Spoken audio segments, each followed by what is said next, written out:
Then a century later, Alfred Gilbert's vision still echoes in classrooms, workshops, and playrooms across the world. Did you ever play with an erector set? Yeah, and I have to tell you, that was probably your first introduction into trigonometry and engineering. Yeah. I'll tell you. It was an amazing toy. Yeah. And it was, the nature that it is, it's metal. Yeah. It had that wonderful little electric motor with it and everything. Mm-hmm. But they were able to be hand-me-down to different generations because it was around a long time. And I know my mom's watching right now. We had a set when I was a little kid. We used to play with it.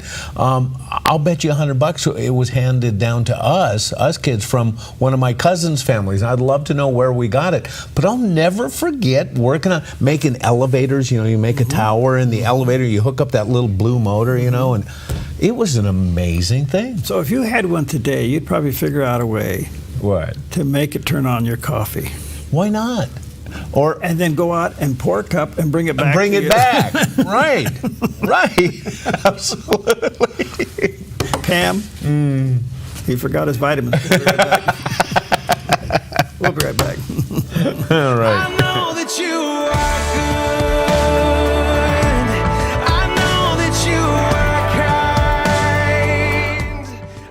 The Dove has an unexpected expense. Our video switcher must be replaced. It's an important device and will cost $47,500. Will you prayerfully consider helping with this expense? Thank you for partnering with the Dove. Since 1987, Four Seasons Nursery has been the gold standard in the green industry here in Southern Oregon. Tim Albert and his friendly staff continue to offer the best plants and most accurate knowledge to create your dream landscape. At Four Seasons Nursery on Crater Lake Avenue, you can let your imagination run wild with a huge selection of all things plant and gardening for both inside and outside beautification. Whether it's a flower for your window seal, one of our beautifully renowned signature hanging baskets, or a complete landscape design for your entire property, Four Seasons Nursery can help you every step of the way with design services, workshops, and more. Let your imagination run wild as you immerse yourself in their nursery filled with beauty that knows no bounds. Four Seasons Nursery, 5736 Crater Lake Avenue, 5736 Crater Lake Avenue, 1/2 mile north of Vilas Road, 541-779-5603, 541-779-5603.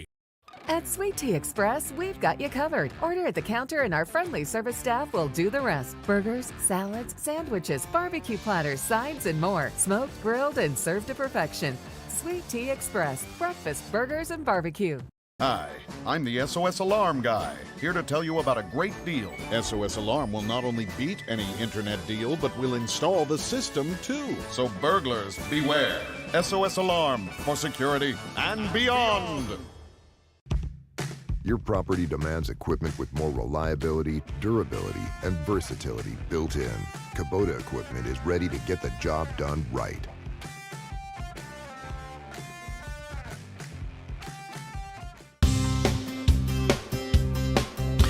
Welcome back. 12 minutes before the hour. Of course, we watched over a week ago an incredible military response to Iran from the United States and, of course, Israel.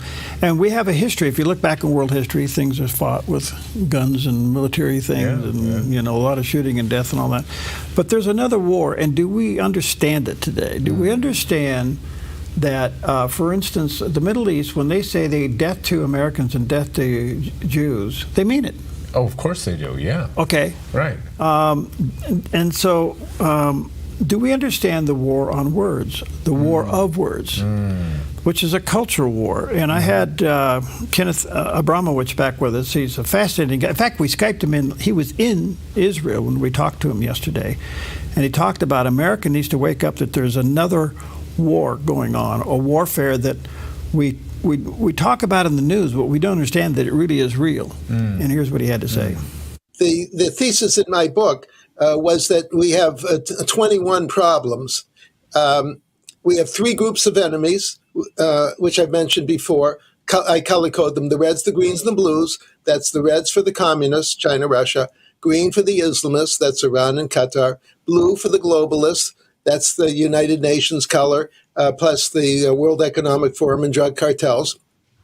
And they're fighting us on 7 forms of warfare. And if you multiply 3 times 7, it's 21 wars. And the 7 forms of warfare are kinetic, obviously, chemical, biological, like COVID.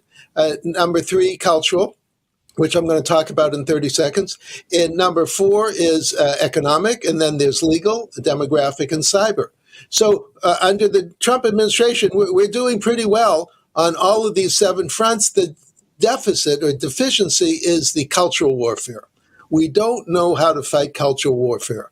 And the reason we don't know how to do it is because the FBI and the police, being normal FBI and police, I'm not criticizing them, they look for things that blow up, or they look for knives or bullets or dead people or blood. That's their function in life. They don't look at words. So if someone says, and this is a famous line from terror literature, Christians, Jews, and Hindus will convert to Islam or we're going to kill them. What do you do with someone who says that? They didn't kill anyone. There's no blood in the streets.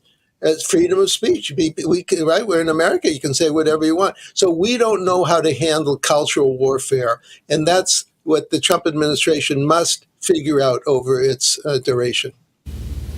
Fascinating. Yeah. Yeah, the way he's categorized everything. And when you think back, stop and think about it, go, wow, makes sense. Yeah. All right, coming up, Chris Burgard will be with us. He's the Chief Security Officer, and we'll be talking about his ground report from Texas, what's going on down there with the floods. Todd Free will be with us. Who knows? Actually, we're going to talk about spiritual discernment. Oh. Do you have it? Well, I hope so. Okay. Yeah. You know, when you don't. Yeah. Do you ever act upon it? Do I act upon spiritual discernment? Explain. People are talking, and you have a discernment that it's baloney. Oh. Okay. Now, it's not your opinion. Okay. It's not your opinion, All right. and it's not your likes or dislikes. You actually feel like the Holy Spirit is saying to you, be careful here. You're not getting truth, because truth sets you free. Yeah. Yeah. And if you're full of Holy Spirit and you're in a meeting and baloney's on the table, your spirit's going to react to it. Oh, yeah. Oh, okay? Yeah. And then do you respond to the baloney? That's what gets me kicked off boards and out of churches. Well, I don't know if it's the response or the type of response that gets you kicked off. I got a whole file full of used to be's. That's very good. Oh, I like that. Okay, let me ask you this. Yeah. Okay, if someone is really happy with the place that they work, and you come in and you're a customer of that place, is it generally translate into better service and a better shopping experience? Oh, that's a great one. Huh? Mm-hmm. Well, check this out. Research has been gathered showing which major restaurant chain has the happiest employees, and the results are in. If you've ever been to In-N-Out Burger and noticed the extra friendly service, there's a good reason for it. A new report shows In-N-Out tops the list for happiest employees among major U.S. restaurant chains. Financial services firm William Blair analyzed 11 years of Glassdoor reviews, over 500,000 of them, and found that an impressive 91% of In-N-Out workers would recommend their job to a friend. George Charlesworth, VP of Operations, says it all comes down to the company's roots. Since 1948, founders Harry and Esther Snyder have focused on quality, not just in the food, but in taking care of employees. And it's working. In-N-Out has landed in the top 10 for employee satisfaction for 10 years straight. In 2024 alone, 86% of staff gave their thumbs up to the job. Charlesworth credits President Lindsay Snyder's leadership, noting that the chain offers higher starting wages, strong benefits, and room to grow. Many employees have stayed for decades, and it shows in every burger and smile served. How about that? Well, it's now his niece that is president of the company, Okay. Christy Snyder. Yeah. She does a remarkable job. She's quite the Christian, very Yeah. strong in her faith. Yeah, you She had a tough go at the beginning. Oh, yeah. She has a testimony. Okay. If you go to the In-N-Out Burger here in Medford, and as you walk in the door, right there on the right-hand side is the gold or brass plaque in the concrete. Oh, really? Yeah, that store opened up on the founder's birthday. Oh, I didn't know that. Yeah. Oh. And there's a little plaque there, you'll see it. So, Oh, right. A little trivia this morning to see if you can win any money on Jeopardy. Okay, what? All right, so what's your favorite? In-N-Out for 500. Okay, In-N-Out for 500. What's your favorite burger at In-N-Out? Well, is there really still a secret menu? Oh, there is. Oh, absolutely. Yeah, Okay. yeah. I'm not. Get I'm animal not, fries. I'm and stuff. aware of it, but I don't know how to access it. You know what? I like. I like the double meal deal. Yeah. Double. It's a double burger with double cheese. Wow. Oh yeah, and Wow. then with the fries. Really? And then I do a swap on the drink because if you do the meal deal, you get the drink with it. Yeah. So I get the double, the fries, and then a chocolate shake for dessert. Man, you just go for it. Yeah. Oh, yeah. We don't eat the rest of the day when we go to In-N-Out. But you know what? That's a great story. I see that it is true because we like going in there, and the staff is very friendly, very cordial, very professional. Well, the other thing they've learned really well is they turn it over fast. Yes. It is In-N-Out. Yes, it is. It's remarkable for the amount of people that are in there on in line, how they get that out. And I quite a just bit. love watching them make fries. Oh. Put another spud up. Put another You want spud to be up. a spud device. Yeah, man. Okay, man. All right, Philippians 4:19. This is a great scripture, very common. And my God will supply every need of yours according to His riches and glory in Christ Jesus. Not might, not negotiating, not 10%.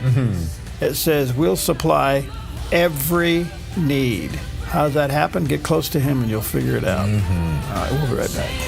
Grace, let the waters come and the earth give way. I'll be dancing in the rain.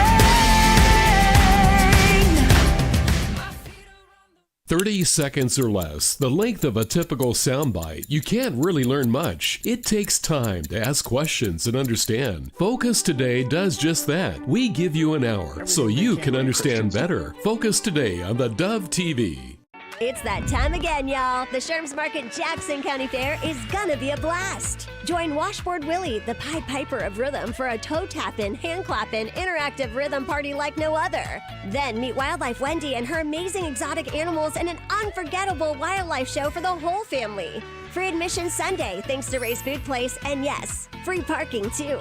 The Sherms Market Jackson County Fair. Fun for your whole herd. Get your tickets at theexpo.com. Hey, this is Ed, co-owner of Visiting Angels. To continue to serve our seniors, we need more caregivers with a heart to serve. Our mission statement is honoring the art of giving, which means we honor you, the caregiver. We know it's our people that make Visiting Angels the best in-home care provider and a great place to work. Come be our next amazing caregiver. Give us a call or apply online. At Visiting Angels, we're committed to you because we honor the art of giving. Clean water is essential to your good health. Ultra Pure Purified Water has been delivering purified, healthy drinking water to the Rogue Valley since 1995. Locally owned and family run, Ultra Pure Purified Water uses a multi-stage process ensuring your delivery of water is 99.8% pure, so your family stays hydrated and healthy. Online at ultrapurewaterinc.com or call 541-734-0828. 541-734-0828. I just had to be by myself and just cry. That stroke took a big toll on me. I was really praying, Lord, keep him, because Christina and Grace, they need their dad. I just had to believe God. I tried not to go by what I saw, and I just really tried to just depend on God's word. Tuesday on the 700 Club, right here on the Dove TV. Hey, it's your old car here. Remember me? Remember us? You barely even turn me on anymore. It's clear you don't need me, but that's perfectly fine, my friend, because you can choose to give this old car new purpose and donate. There are incredible nonprofits out there that accept cars just like me. So call or donate online. Donating a vehicle is easy, the pickup is free, and your gift is tax deductible. Apologetics on major issues so you can know your faith. Watch The John Ankerberg Show, weekdays at 4 on theDove TV, encouraging and informative.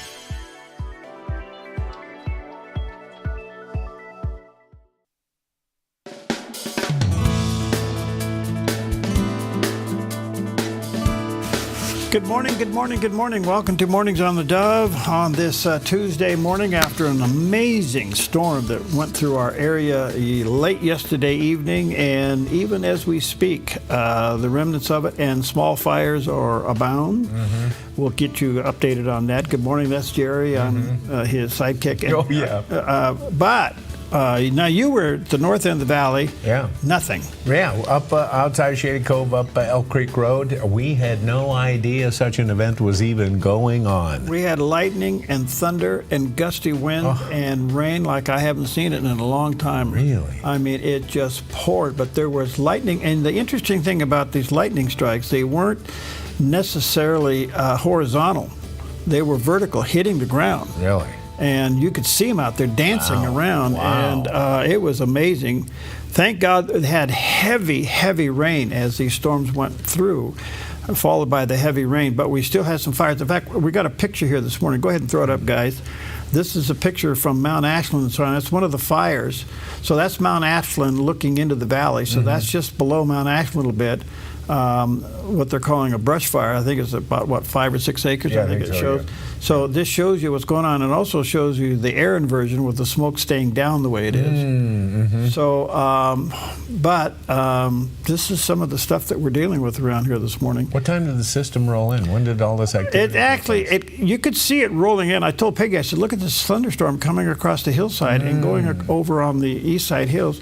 That was about 7. Okay. Oh. Okay. All right. But about 7:30, 8 o'clock, wow. Wait a and minute. it was active all the way past 9 o'clock. That's time for bed. How did you do that? I didn't see it for a while. Okay. Then the power went out. Okay. Oh. And when we figured out how to, Peggy had it on her phone, she was, and basically it said, hey, yeah, we see your address. Maybe we'll get you back up and running by 5:30 a.m. So Really? I had to set my phone to make sure I wake up. Okay. Okay. And I thought I was going to take a shower in the pool this morning. But fortunately, all the power came back on about 1:30 last night. That's a good alternative, though. I like that. Well, it's a little cold, but it wakes you up. Hey, I got a question. Now that you're talking about the power going out, we got a notice, a letter from the power company. Yeah. I don't know if you got the same thing. Maybe others have received it. And it was a warning to us that during fire season, that this year the power company is going to be more prone to turning off our electricity early in advance, trying to curb the possibility of downed limbs and stuff hitting power wires and starting fires. Are you ready for them turning off the power early? Well, look, it's called lawsuits. I get it, yeah. And so, but yes, I got the same letter. Okay, and so it's kind of like, hey, heads up. But what was interesting about yesterday? There was 40 calls of smoke from yesterday within about a 2-hour period. Okay. Inside Jackson County. All right. I mean, they were running all over. You could hear the sirens going all night long. And they're running all over. And then you had the power company out there trying to restore power. I mean, it was a pretty active couple of hours. Okay. And we were, by the way, if you're having problems getting audio or video from the Dove this morning, let me just say this. Our chief engineer has been in there just really with his hands full. You may want to reboot your computer because that does help. Right. Okay, but we're doing our part to fix all these problems. Right. If our lips are moving and you can't hear us, that's probably a good thing. You're probably the best show we ever did. But anyway, it's just. I finally, when I was starting to doze off last night, I thought, this is an indication of kind of what happened in Texas. It came on them fast. 26 feet of water coming down the river in 40 minutes. Right. And you take water at that magnitude, 40 miles an hour, 26 feet tall, 8 pounds per gallon. It just knocks everything out. And there are indications that these weather events can happen. There are some preliminary warnings given. We even talked about the chance of thunderstorm activity yesterday afternoon, as there could be this afternoon as well. You just don't know the degree. No, you don't. How intense will it be? So be careful. Yeah. We'll keep you posted on that. What's going on today? Oh, it just makes you want to appreciate a cow. All this stuff. Because it is Cow Appreciation Day, and those poor cows, so maligned in this day and age of woke environmentalism, and especially because of the natural things that cows do. They are in the crosshairs of environmentalists who want to eliminate some of these things. I know what we do. What? We bring all those extreme viral people out and take them cow tipping. Yeah. It only works between about 11 and 2 in the morning. And you take them out cow tipping. It'll cure them. It'll cure them. Yeah. Appreciate a cow. Go hug one. Yeah. It's also National Freezer Pop Day. A great day for it. Summer day. National Freezer Pop Day brings the sweet chill of relief to any hot day. Whatever flavor you want, enjoy. Also National Raspberry Day. Raspberries are native to North America. And boy, there are a lot of dishes, fresh dishes. You can put it in your salad and your dessert. There are many uses for raspberries, or just eat them straight. I'm sure they're filled with antioxidants, and if they're a little bit tart for you, well, a little sugar never hurt. Yeah. Right? Okay. National Chocolate Almonds Day. And of course, there are many different combinations of chocolate almonds. You can, obviously put it in cakes and chocolate bars, puddings and cookies, but there's hard to beat a Hershey's chocolate bar with almonds in it. I'll take that any day. All right. All right. Also, how much do you like coffee? How important is coffee to you? Well, I'm not as bad as some of you guys are. If you and Steve are the worst. Yeah, well, that word. I shouldn't worst, say worst. I'm sorry. I apologize. Okay. You and Steve are the most devoted. Okay, but how devoted are you? Would you be willing to risk beheading to drink your coffee? Steve would. Yeah. Well. You're not saying anything. And because in history there was a time when this took place, because drinking coffee in Turkey was once punishable by death, and that death was lobbing your head off. In 1633, the Ottoman Sultan Murad IV beheaded anyone he saw drinking coffee in public. Aside from coffee being seen as, a stimulating property, he believed that coffee shops could encourage dangerous thoughts or speech against his rulership. Obviously, he was a Democrat.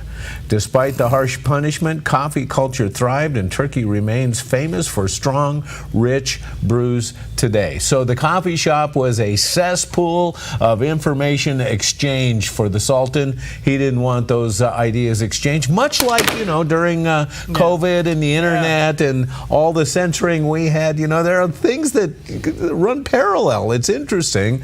We look at something like this and we shake our head and we think nothing like that could happen in this day and age. No, it already has. I tell you what, you could pour Turkish coffee in a 1946 Ford tractor and it'll run. That's how much. I want some of that. That's how much octane. I want it. All right, here's a high octane guy that does the weather. A look at today's weather from Grange Co-op. High pressure over our region will keep things dry and warm, so today in northern Oregon and southern Washington, sunny skies with daytime high temperatures in the upper 80s to low 90s for Vancouver, Portland, Wilsonville, and McMinnville. Continuing down the Willamette Valley, sunny with daytime highs in the low 90s for Salem, Albany, Corvallis, and Eugene, with a northwest wind 5 to 10 miles per hour in the morning, and winds could gust as high as 18 miles per hour around Eugene. Sunny skies across central Oregon, then a slight chance of afternoon thunderstorms with highs near 97 in Prineville, 93 in Bend, and 91 in Sun River. Over in Boise, Idaho, sunny and hot with a high near 103. Along the Oregon coast, decreasing clouds with a high in the upper 60s in Coos Bay. Mostly sunny and near 63 in Port Orford. Partly sunny in low 50s in Brookings and gradual clearing in low 60s in Crescent City, California. In southern Oregon, sunny and hot with daytime high temperatures in the upper 90s for Grants Pass and Medford and mid-90s in Ashland. Sunny and low 90s in the Klamath Basin with a chance of afternoon thunderstorms. Into Northern California, sunny in Wairika with highs in the mid-90s and a slight chance of thunderstorms. Temperatures backing down in Redding and Chico with highs in the mid-90s. In Sacramento, sunny in upper 80s. In the Bay Area, patchy fog, then sunny in mid-70s in Santa Rosa. Becoming sunny near 75 in Napa. Early patchy drizzle in San Francisco, then sunny in mid-60s. And today in San Jose, sunny and near 81. A snapshot of your Tuesday weather from Grange Co-op. All right, there you go. That is a fire just on the north side of Mount Ashland, looking out towards the valley there. So that's live as we see it this morning. If you are in the valley and you look to the east, you'll see that smoke kind of goes north and south, and you'll see it kind of move up around Mount McLaughlin around. So it's about if it's the fire we're looking at, it's the right one that we're identifying. It's about a 5-acre fire. And I don't know if they're on it or not. I don't see any aircraft moving yet, or maybe on the ground they're dealing with it. I wonder. White smoke, though, kind of indicates it's grass. Oh, yeah. And they were calling it, this might be what they're calling a vegetation fire. When when the fire's not big enough to put a real name on it, they just call it vegetation. So what happened last night? 40 fires were started that we know of. But that was the last report. It could be more or less this morning, but one of the reports I read this morning was 40 started last night during the storm. So quite the ride. Okay, well, when we go to church, one of the things that we should hear about is patriotism. Can you talk about being patriotic in church? Well, Pastor Anthony George talks about why he insists on talking about being patriotic. And to me, one of the greatest problems facing us today is not the erosion of patriotism among young Americans in general, but it is the erosion of patriotism among many Christians. It is a pseudo-enlightened version of Christianity that embraces a willful ignorance of our nation's history at best, or a shameless revisionist history of our country at worst. And there seems to be a growing disregard among many Christians for acknowledging a love for America in a worship service like we're doing today. And we've been attacked for this very viciously online. So why do we insist on doing it? Well, one reason, Pastor Matt, as we've talked about, is just because it makes them go crazy. I'm going to be honest with you. That's one reason, just because it makes them go crazy. Bunch of stinking liberals, that's what I'm talking about.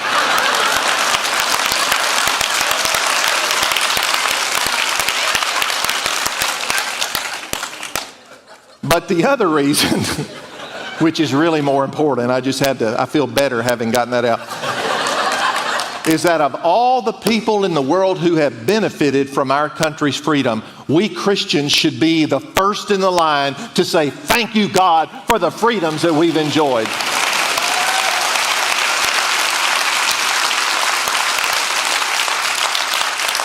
All right. Wow. Well, there you go. Yeah. He's, like I said, he's one of my new favorite guys to watch online. He's really quite a guy. All right, good morning to you. Let's take a look at the top stories. Big powwow yesterday at the White House. You know what's so interesting? When President Trump has these big powwows and cabinet meetings and everything, he lets the press in for quite a while. Yeah. He's relaxed. Yeah. He answers all the questions. Sometimes he defers the answer to one of his cabinet members. That was the case yesterday. They came in. They're having this big kind of a state dinner, really, and it's sort of a speak. I mean, you had all of the president and his staff on one side and Prime Minister Benjamin Netanyahu on the other side. They let the press in before they had dinner and asked all the questions. But prior to that, Mike Huckabee makes a very good point. He was on the Dave Rubin show dealing with Israel. Of course, you know, he's the new ambassador now to Israel. And he brings something into perspective about Israel. And here's what he had to say.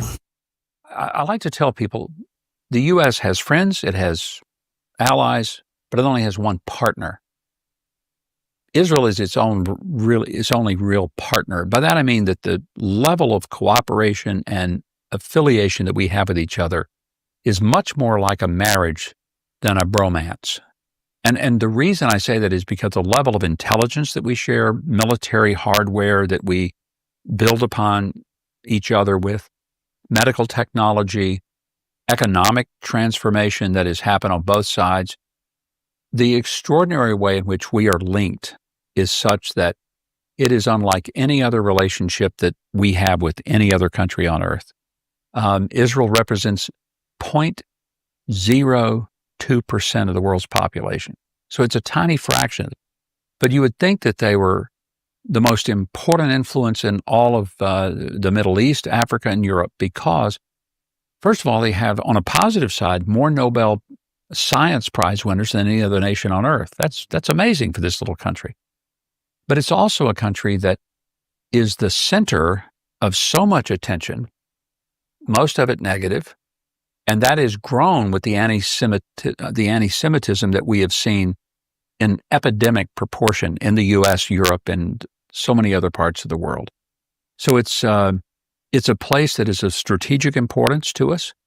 It is a place where the battles are viewed geopolitically, but one cannot understand these battles without understanding the spiritual or the biblical history of it all. Without that, it makes no sense. And so it's a place where every day is a challenge. I spend half my time in a skiff with classified briefings. There's much less ceremonial role to the ambassador of Israel and much more strategic day-to-day dealing with military, intel officials, the government of Israel. Well, I think he's getting into this in a little bit. This is not a ceremonial position. Right. This is very strategic, especially with Israel. Now, other ambassadorships can be somewhat, somebody gives you a lot of money to your campaign, you make them ambassador to Guam or something like that. Right. So, but he brought up an interesting point there. The United States has a lot of friends, but really Israel is our partner. Yeah. I never really heard it put that way before. Well, it's always been that way. It's finally being recognized like that. Well, the meeting took place. It's high power. We're starting to get a little bit about what happened, but in the middle of the meeting, in the middle of the questioning Q&R before they had dinner, one of the reporters asked Prime Minister Benjamin Netanyahu about the partnership and the results, and here's what the Prime Minister had to say. I think the partnership between Israel and the United States, the partnership between President Trump and me, produced a historic victory. It's an incredible victory, actually. It brought the greatest capabilities of the United States that are unmatched with the great capabilities of Israel and the army of Israel, pilots of Israel, soldiers of Israel, and the Mossad. And the combination of these two extraordinary capacities produced a decisive result. It set back the two tumors that were threatening the life of Israel, the nuclear tumor and the ballistic missile tumor, because they were planning to build 20,000 of these things and launch it on a country the size of New Jersey. And no country could withstand that. So what do you do when you have two things that are going to kill you? You have to remove them. With our combined effort, we did. But when you remove a tumor, it doesn't mean that it can't come back. You have to constantly monitor the situation to make sure that there's no attempt to bring it back. So we've had a great achievement. And I think part of the effort of consolidating this and ensuring that we don't have to repeat this is to monitor this carefully. Of course, the President and I are talking about it, our teams are talking about it, but there's no question this is a historic victory. And I think, as was said here today, this has already changed the face of the Middle East. It has, and we'll see what happens with the expansion of the Abrahamic Accord, whether or not that's going to grow, whether Saudi Arabia is going to come into that, and do they make a deal with Iran and it's broken, or do they really finish giving up everything? What do you do with Hamas and the hostages? Not quite complete yet, but they're heading down that road. And now that Benjamin Netanyahu has mentioned that he is going to nominate Donald Trump for the Nobel Peace Prize. He stood up and reached across the table and gave him the nomination letter. Yeah, how about that? Well, given the fact that the UN doesn't like the United States or Israel, we'll see where this goes. Yeah, and you know those folks on the board at the Nobel for the Peace Prize? They're not real friendly towards conservatives either. Yeah. We'll see. Yeah. All right. The other thing that happened is, the horrific flooding in Texas is still just such devastation and such tragedy. It's almost you can't get your head around it. How this happened so quickly. Over 90 people now have lost their lives. Many of them are children. The stories that you're seeing and hearing is just amazing. There's still search and rescue because people could be trapped in trees or in branches somewhere. And they're going to continue on all the way through. Warnings of another storm coming, and we'll keep you posted on that. But the complaint now has been against the Weather Bureau. Well, the Weather Bureau said, hey, wait a minute, we were fully manned. We gave the warnings. Some of the warnings were 12 hours in advance of a storm, but not of this magnitude. And so they're trying to blame the warning system, but apparently no cuts were made. Everything was full bore, but it just happened so quickly. Didn't you have a story there that said that they actually called in extra personnel? They were fully manned. Yeah. And so I don't know where that complaint's going to go. Other complaints saying that it was racial, and of course Trump caused it. Right. I mean, that's how crazy and how much we have now come to a level of disrespect in this country, no matter what the tragedy is. At all levels, because the first one came out of Chuck Schumer. Yeah. So anyway, the fallout is still there, and it's really sad. The other story is the Supreme Court ruled against lower courts, these district courts doing these injunctions, and said that they couldn't do that. Well, here's their first test, because a federal judge in Boston yesterday temporarily blocked the Trump administration from enforcing laws barring Medicaid funding for Planned Parenthood. Now, that's part of the big bill, that the Planned Parenthood would no longer receive Medicaid funding. And you got to ask yourself, why were they getting it in the first place? Yeah, well, it was money laundering. That's what it was. So anyway, this is going to get appealed again, and I don't know where it goes. But the upper court, the Supreme Court's already ruled on this kind of nonsense. So we'll see what he does with it. Yeah. So it never ends. And let's see here. That's pretty much what's going on out there in our own backyard. We're cleaning up from a very active storm last night, and we still have some fires to deal with. So and we have the possibility of another thunder bumper or two this afternoon, so be careful. The heat is there. Yeah. We'll be right back.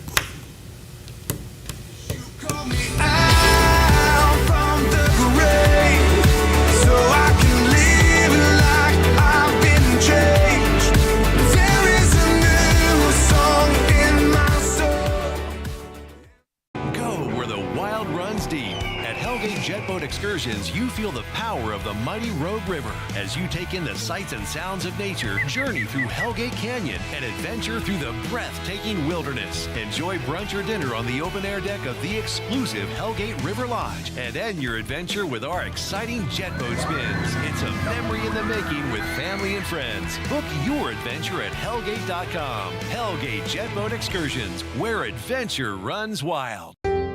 Come fall in love with Northridge Senior Living, where contemporary sunlit interiors meet old world elegance. Walk through our lovely hallways and enjoy the fun staff-led activities. Forge lasting friendships with other residents and our exceptional caregivers. Dine in style. Gather near the fireplace under breathtaking chandeliers. Our reasonably priced apartments are spacious with private balconies. Northridge is Christian owned and operated, pet friendly, and only 2 blocks from Asante Rogue Regional Medical Center. On-site 24/7 in-home care is available. We also offer senior adult daycare where your loved one can spend the day with us and the evenings with you. Northridge Senior Living, your home.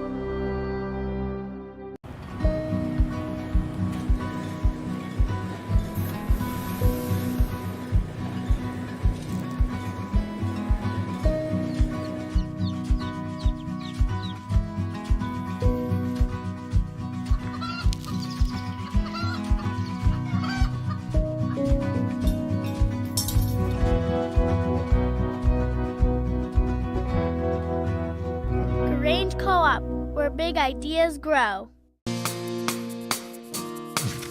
Okay, welcome back. A couple of things locally. First of all, statewide, the Oregon Transportation Bill did not make it through the legislature this session, and they ended up ending the session, and the governor was pretty upset that they couldn't get funding for ODOT. ODOT's had a lot of problems, and my only thing is, and I look at it from more of a business pragmatic point of view, audit the agency and see what's going on. Why does it need more money? Yeah, why is it out? Yeah, why didn't they manage what they had? Yeah. What's the deal here? So anyway, that's easy for me to say. I don't know all the issues. But yesterday, nearly 500 state transportation employees received their layoff notice. It looks like all told that the State Department of Transportation informed 483 workers, roughly 10% of the agency, that their job is being eliminated, and they look like more could happen between now and the end of July, as the governor is looking at this and wanting to know whether or not she's going to call a special session to deal with the problem. Look, to me, it's just you need to find out what happened. Why did it get into this mess, and why is more money the answer?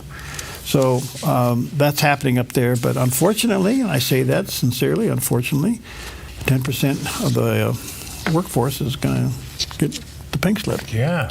That's management. Yeah. That's all that is. How long does an audit take? How long would an audit take? Government audit? Well, the first one's still being conducted and started in 1913. Okay. I can't wait for the results. Oh. No, you hire an outside agency, and I mean that, not an outside federal agency. You hire somebody or individuals that really know what to do. You bring in some sharp accountants and attorneys, and you start going through this thing, and you shake it out. You can get it done in a month or two. Oh, really? Yeah. All right. Well, let's do it. Yeah, that's what my thought. Yeah. One other little local thing I just want to say is that Habitat for Humanity, one of the great organizations, have you ever visited one of their homes they've done? I have not. It's pretty amazing. Okay. And there are some good Christian organizations that work with Habitat for Humanity. But the Dove is helping Habitat for Humanity to sponsor one of the evenings out at the Jackson County Fair, the Joe D. Messina concert. And if you're interested in winning really quite a package, a pair of tickets, you're going to get free parking right up front. All right. Oh, yeah. Going to the Jackson County Fair in July, parking is a pretty good deal. Yes. You get a parking pass, and your name gets entered into all kinds of things. So here's what you do. Go to the Habitat for Humanity Restore. Have you ever been out there? Mm-mm. That's pretty cool. Out there on Where South, is it? It's what's on South Pacific Highway. I take it back. I've been there. Yes. 2233 South Pacific Highway. Actually, if you're doing any kind of remodel or construction and you're looking for that odd thing, you find it there. All right. But all of those proceeds, go and help build homes. But anyway, the Dove and Habitat Humanity working together. Why don't you go out to the store if you're in the local area out there on South Pacific Highway, drop your name in the bucket there, and you could win a pair of tickets for this great concert. And really enjoy an evening. So we look forward to getting your name in the bucket. All right, take a look at Wall Street for this Tuesday already. Man, it's Friday after last night. Okay, thank you, Preston, over at SmartLawn. The Dow's off 136 points, the Nasdaq is off about 4, and the S&P down about 7. So a little bumpy, I think, because they don't like Middle East things. Gold's at 33.24. Silver is pretty much where it's been, 36.73, and crude oil up $1, $67.10 a barrel. Okay, well, as we see candidates getting ready to run for office, oftentimes, especially after an election like we just went through, where one side wins a little bit more heavily than anticipated, or you oftentimes see political parties trying to move to the center, trying to appeal to more voters. But in New York City, we're seeing kind of the opposite happen with the mayoral candidate, Mamdani, who is an avowed socialist. Donald Trump cleared that up, though. He said he's not a socialist. He's a communist. Well, okay. Do you know Mamdani's dad teaches at Columbia University or has taught there? Do you know that he actually, in one of his classes, said that the road to the Holocaust for Adolf Hitler was paved by the policies of Abraham Lincoln? I'm not kidding you. He tied in the Holocaust to Abraham Lincoln. Well, anyway, the sins of the father. Kevin O'Leary talked with Fox Business about New York mayoral candidate Mamdani's socialist policies. Let's listen in. New York's in trouble. People are concerned about its ability to live there because of weak policy for decades. Highest tax jurisdiction in America, with in some cases, with the exception of the police, which are outstanding, both the state trooper and the NYPD, the services are mediocre at best, and yet people are paying the most for them. Now, policy matters a lot, and policy I'm hearing from this particular candidate. Remember, politicians come and go. It's policy you care about. And certainly this politician will come and go, but let's just take one example. New York needs housing. I'm a developer. I would love to develop in New York. I'd love to get a permit. I'd like to be able to compete in the open market. But he's talking about rent controls. That is the death of that project before I even bid on it. And so this has been tried before in other countries and in other states in the past. It doesn't work. There's a reason socialism doesn't work. There's a reason people came to America to escape it. It's called the American dream. Right. Well, if this person gets elected, that's a big if.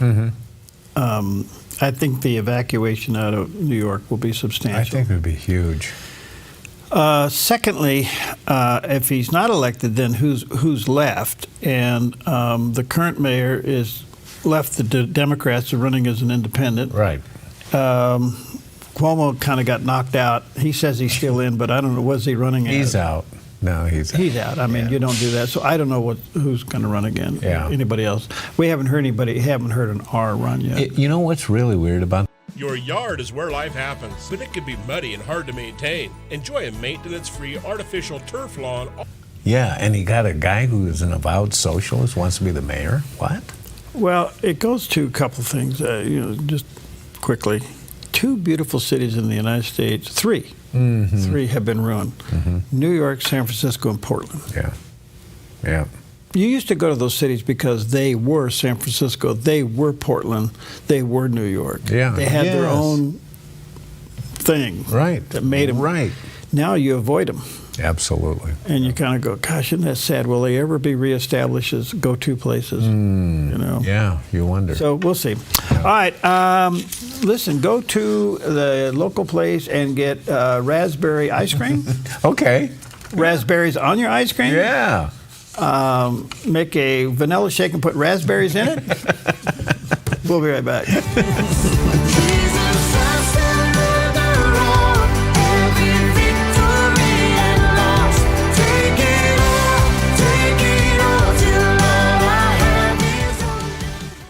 Your yard is where life happens, but it can be muddy and hard to maintain. Enjoy a maintenance-free artificial turf lawn all year round with Smart Lawn LLC. No mowing, no fertilizing, no watering. Our synthetic grass is beautiful and resilient. It's certified to be lead-free, and there's no need for pesticides. Safe for your children and pets. Smart Lawn LLC has all your artificial turf and putting green areas covered beautifully. 541-941-3538.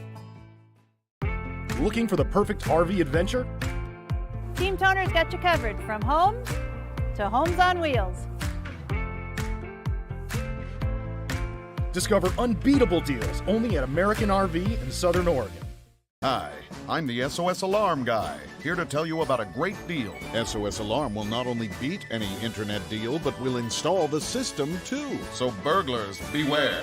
SOS Alarm for security and beyond.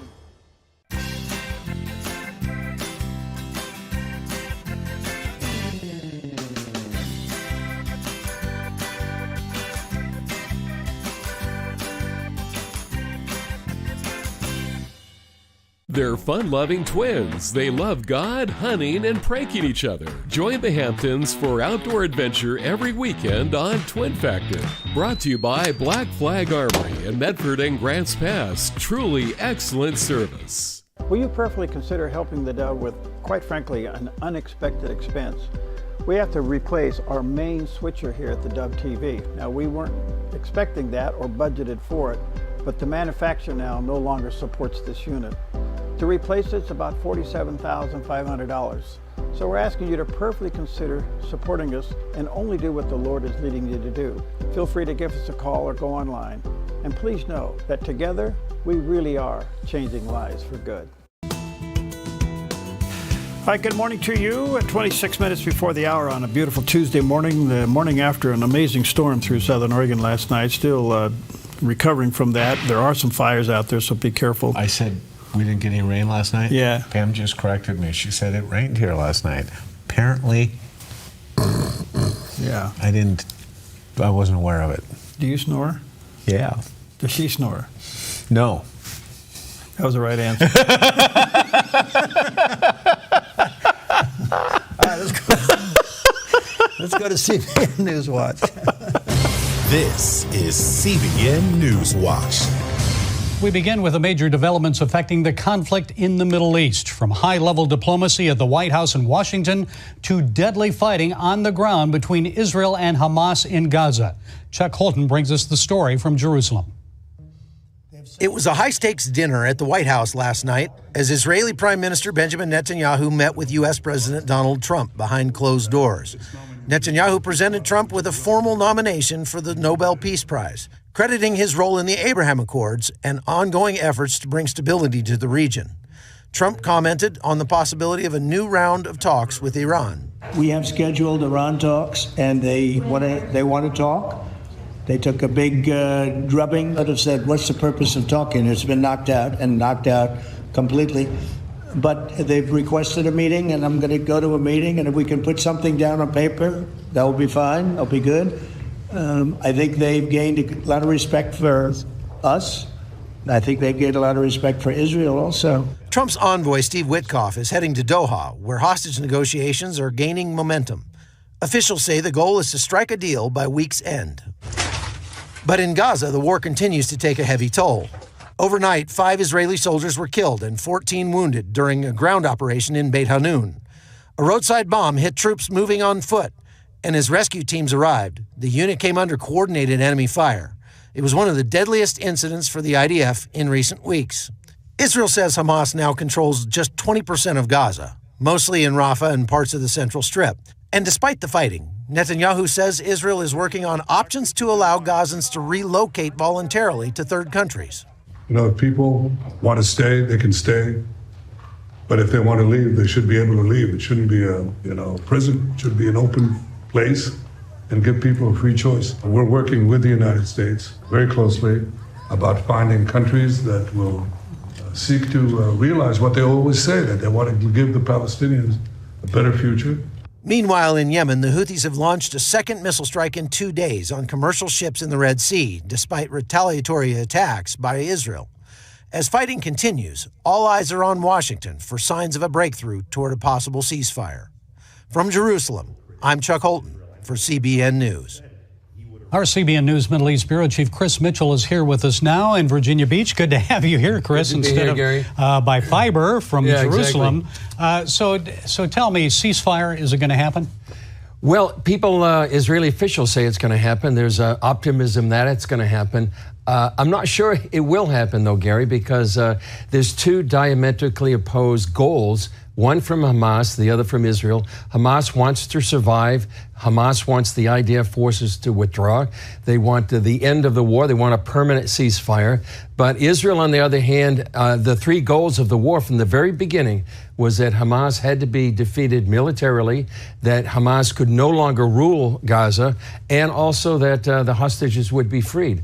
And so those goals are diametrically opposed. However, there is optimism. There's people saying, Israeli officials saying, it's going to happen. There'll be a 60-day ceasefire. 10 living hostages will be released. Half of the dead bodies will be released. And then during that 60-day ceasefire, there'll be negotiations to perhaps come to the end of the war. We'll see. Now, 5 Israeli soldiers were killed, 14 wounded in a roadside bomb attack in Gaza. So Does that make negotiating a ceasefire more difficult? Does it make it harder because it shows that there's still a force? Well, President Trump was asked that question last night. He didn't think so, but I think it will harden perhaps the resolve of Israelis to make sure that the blood that has been shed by nearly now 1,000 Israeli soldiers, men and women, that wouldn't be die in vain. And that's where some of the people in Israel disagree with a ceasefire. They want Israel to continue and make sure that Hamas is defeated militarily and believe that that could actually help free the hostages. Wow, nearly 1,000 soldiers. Yeah. That's almost as many as October 7th were killed. So what does Israel hope to see in Gaza after the war is over? Well, they want to see that Hamas does not rule. It's something that Prime Minister Benjamin Netanyahu reinforced last night, that Hamas cannot rule over Gaza. Right now we're seeing Israel Katz, who's the defense minister, he's saying and seeing what will happen the day after. One of the things they have prepared and proposed is that there'll be about 600,000 Palestinians that will move down to the south, where Rafah was once a major city there in Gaza. Really now it's basically rubble. They will go there, and there'll be a humanitarian place set up. One other thing I heard yesterday from somebody who's negotiating this is that there's a curriculum being developed that would de-radicalize many of the people of Gaza and the next generation of the Gazans. That's the key, isn't it, Chris? It's very much a key. So they won't be perpetuating the ideology and the hatred for Israel that brought off October 7th. Well, we'll see.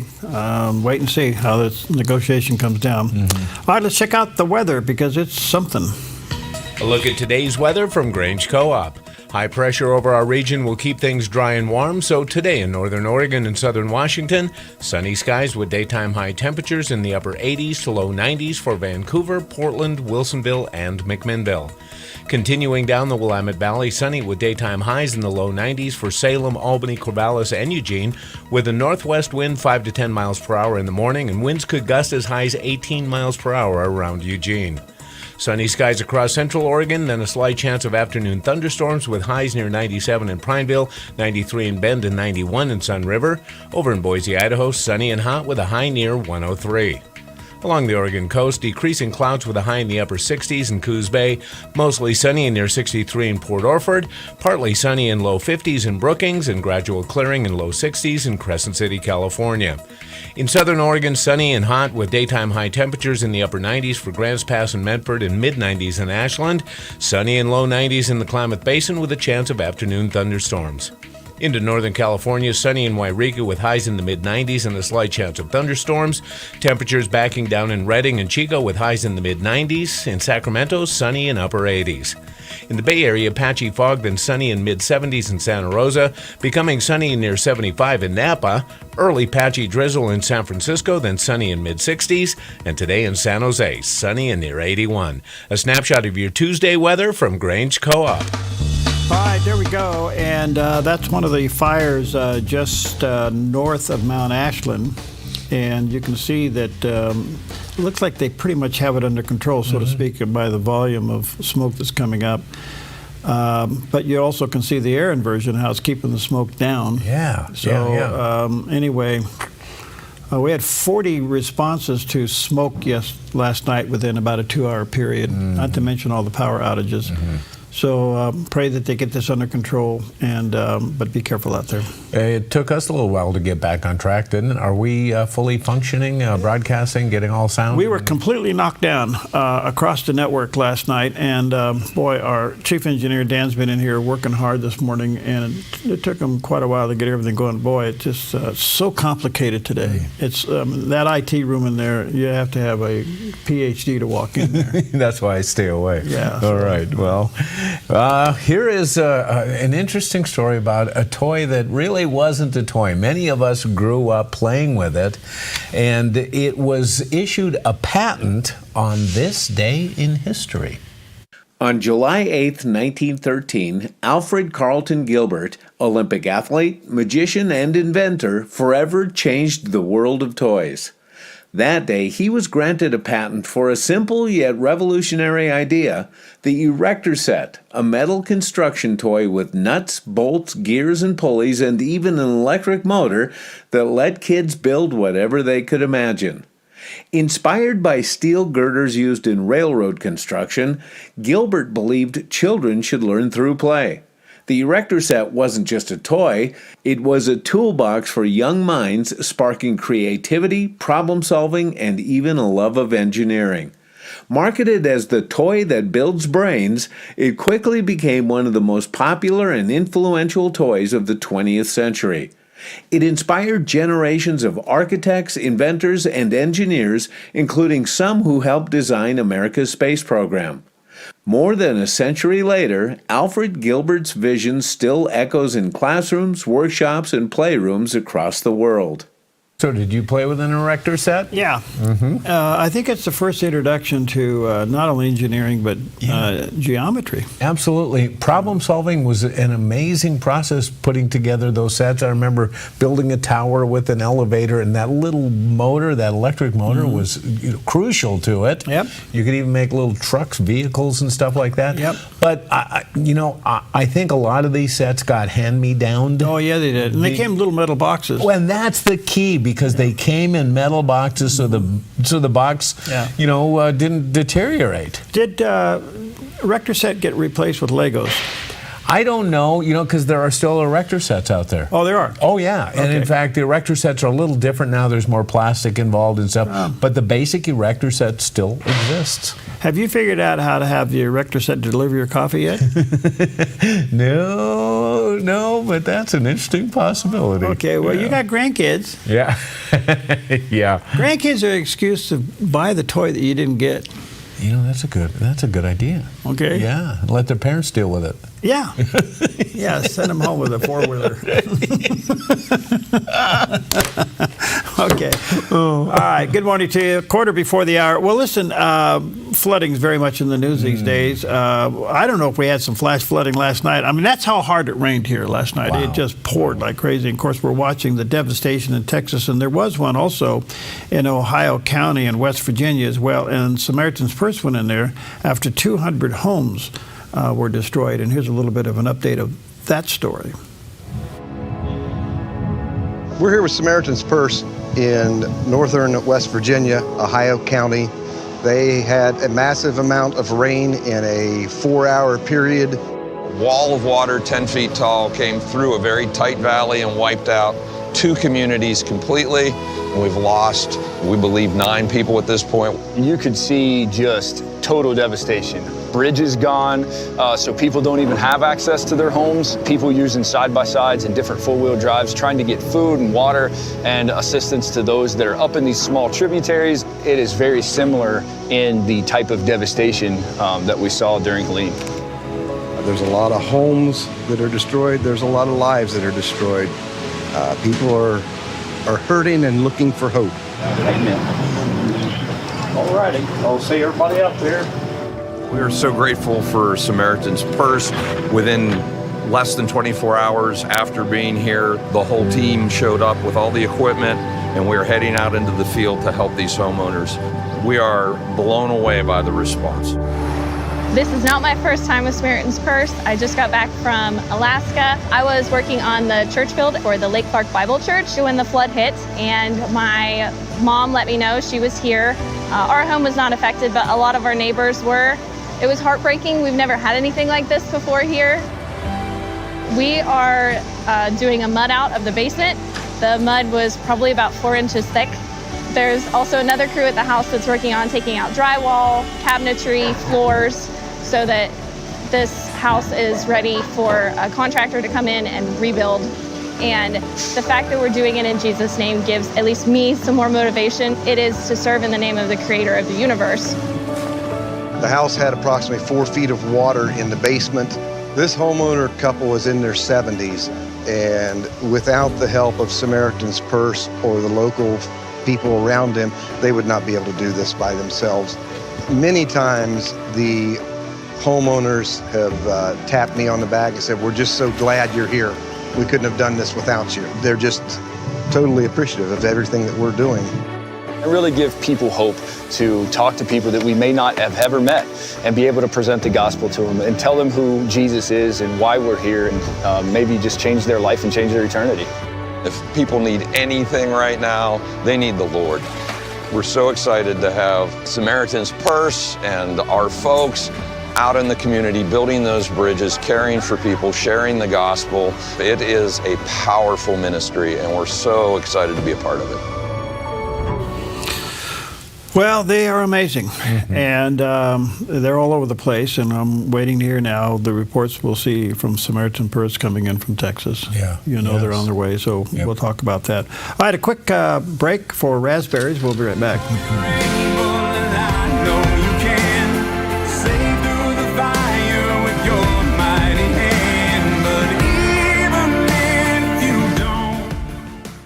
The Sherms Market Jackson County Fair is back, y'all, and it's bringing big-time fun for the whole herd.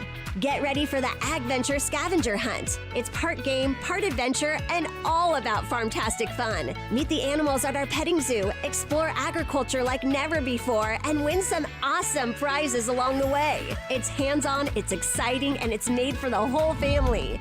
The Sherms Market Jackson County Fair. Fun for your whole herd. Get your tickets now at theexpo.com.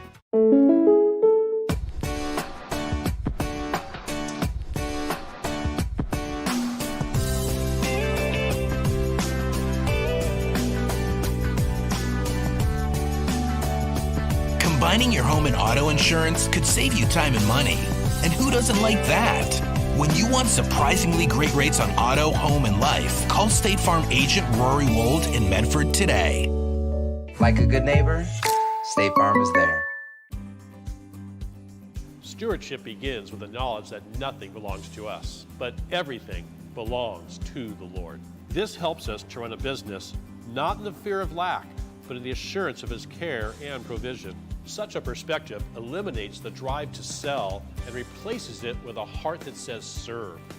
This begins with serving our clients and coworkers with integrity and genuine care. That's why at Kelly's, it's automotive service with a heart for God and treating others as we ourselves would want to be treated. Our promise is to never sell our clients anything we don't believe they need.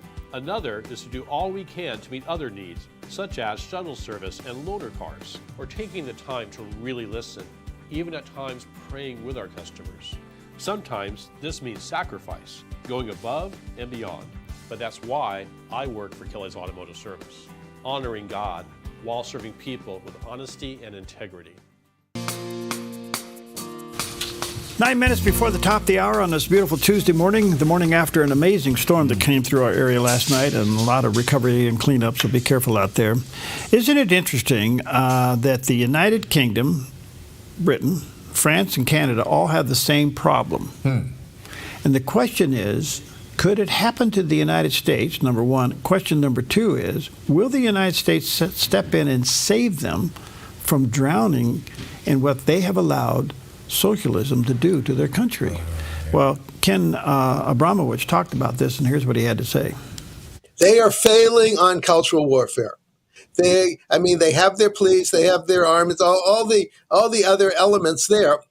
But when it comes to cultural warfare, in the 5% of the population, basically holding the other 95% of the population, in other words, the Muslims that they've led by radicals, sent by Iran and Qatar, are inflaming the 5% of the people who are Muslim to attack the 95% of the people who are Christian and the 1% who are Jewish.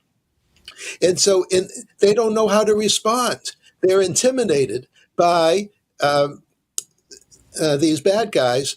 And because bear in mind, the last thing you want if you're a prime minister, you don't want blood in the streets. You don't want violent demonstrations. Now, President Trump has handled it well. He called in the National Guard. He said, look, the Democrat governors are not going to protect their people. So I'm going to protect them. And he publicly said, I'm not going to make the mistake I made in my first term when I relied on the Democrats to call in the National Guard. I'm not playing that game anymore. So President Trump learned his lesson, but the other countries haven't. So England, France, Canada, our, in quotes, allies, are basically dying in front of our face. And one of the key thoughts in my new book, the 4th edition, just 2 weeks old, is that America cannot stand by and watch England, France, and Canada self-destruct. We have to get directly involved. I don't mean boots in the ground, but we have to get directly involved and say to those countries, we're not going to sit back and watch you self-destruct, because you're our loyal allies. You're too close to us. England's our mother. We can't do that. So what do? You show how to throw it off in this country as an example of what they can do if they had the fortitude in their own country. Yeah. So we're throwing off socialism, even though there's nonsense going on in New York. Yeah. But we are rejecting socialism at all levels in our culture right now. A lot of people see it as, Trump being a dictator. But what it is, we're saying enough to the nonsense. Right. Okay? If America continues to restore itself into a strong position, then that'll be the example for Canada, France, and the UK to take a look at. But all three of those countries have allowed socialism pretty much, if not social wokeness, to define their country. Yes. And it's starting to define the progressive left of the Democrat Party. Well, it is. I mean, that's the result of it. So it's kind of like, let's go along to get along. Well, sooner or later, it eats your lunch. Boom. Yes. And that's what's happened here. So. All right. Okay, well, speaking of eating your lunch, do happy employees translate into happy customers? Absolutely. I think that's true. And research has been gathered showing which major restaurant chain has the happiest employees, and the results are in. If you've ever been to In-N-Out Burger and noticed the extra friendly service, there's a good reason for it. A new report shows In-N-Out tops the list for happiest employees among major U.S. restaurant chains. Financial services firm William Blair analyzed 11 years of Glassdoor reviews, over 500,000 of them, and found that an impressive 91% of In-N-Out workers would recommend their job to a friend. George Charlesworth, VP of Operations, says it all comes down to the company's roots. Since 1948, founders Harry and Esther Snyder have focused on quality, not just in the food, but in taking care of employees. And it's working. In-N-Out has landed in the top 10 for employee satisfaction for 10 years straight. In 2024 alone, 86% of staff gave their thumbs up to the job. Charlesworth credits President Lindsay Snyder's leadership, noting that the chain offers higher starting wages, strong benefits, and room to grow. Many employees have stayed for decades, and it shows in every burger and smile served. Double burger, double cheese, double Jerry. To go. There you go. All right. Philippians 4:19, and my God will supply every need of yours according to his riches in glory in Christ Jesus. Take that with you today. It's a promise, not some, not 10%, and he'll think about it and take a note. No, he'll just flat meet it. All right. Be careful out there. Will you prayerfully consider helping the Dove with, quite frankly, an unexpected expense? We have to replace our main switcher here at the Dove TV. Now, we weren't expecting that or budgeted for it, but the manufacturer now no longer supports this unit. To replace it's about $47,500. So we're asking you to prayerfully consider supporting us and only do what the Lord is leading you to do. Feel free to give us a call or go online. And please know that together, we really are changing lives for good.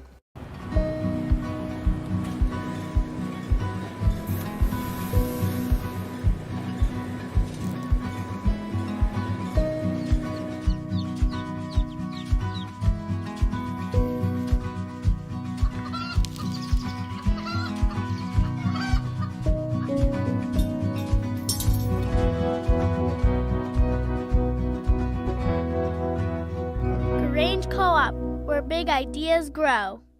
Clean water is essential to your good health. Ultra Pure Purified Water has been delivering purified, healthy drinking water to the Rogue Valley since 1995. Locally owned and family run, Ultra Pure Purified Water uses a multi-stage process ensuring your delivery of water is 99.8% pure, so your family stays hydrated and healthy. Online at ultrapurewaterinc.com or call 541-734-0828. 541-734-0828. With the words, "Behold, a sower went out to sow," Jesus begins the legendary Matthew 13 parable of the sower about God's word and draws attention to the need for good soil in order to bear fruit. This question of good soil motivates and challenges every Christian parent. Can good soil be nurtured in the lives of our children? A similar question was asked by the ancient Greeks concerning virtue. Drawing upon classical traditions like the Trivium and the liberal arts, classical Christian schools are coming alongside Christian parents to do just that, nurture good soil and virtue. Now in our 8th year serving Jackson County, Knox Academy, the Rogue Valley's own K-12 classical Christian school, is relocating to downtown Medford in order to better assist parents as they educate their children. We are currently enrolling students for the 25-26 school year. Visit us at knoxmedford.com for more information. Invest in a future with a strong connection to the past for good soil, deep roots, and fruit at knoxmedford.com. Washington Watch with Tony Perkins. Every weeknight covering current events, issues of faith, family, and freedom. Tony is president of the FRC and your leading source for what's really happening in our nation's capital. Weeknights on the Dove TV. The Dove has an unexpected expense. Our video switcher must be replaced. Will you prayerfully consider helping to replace this important equipment? Thank you for partnering with the Dove.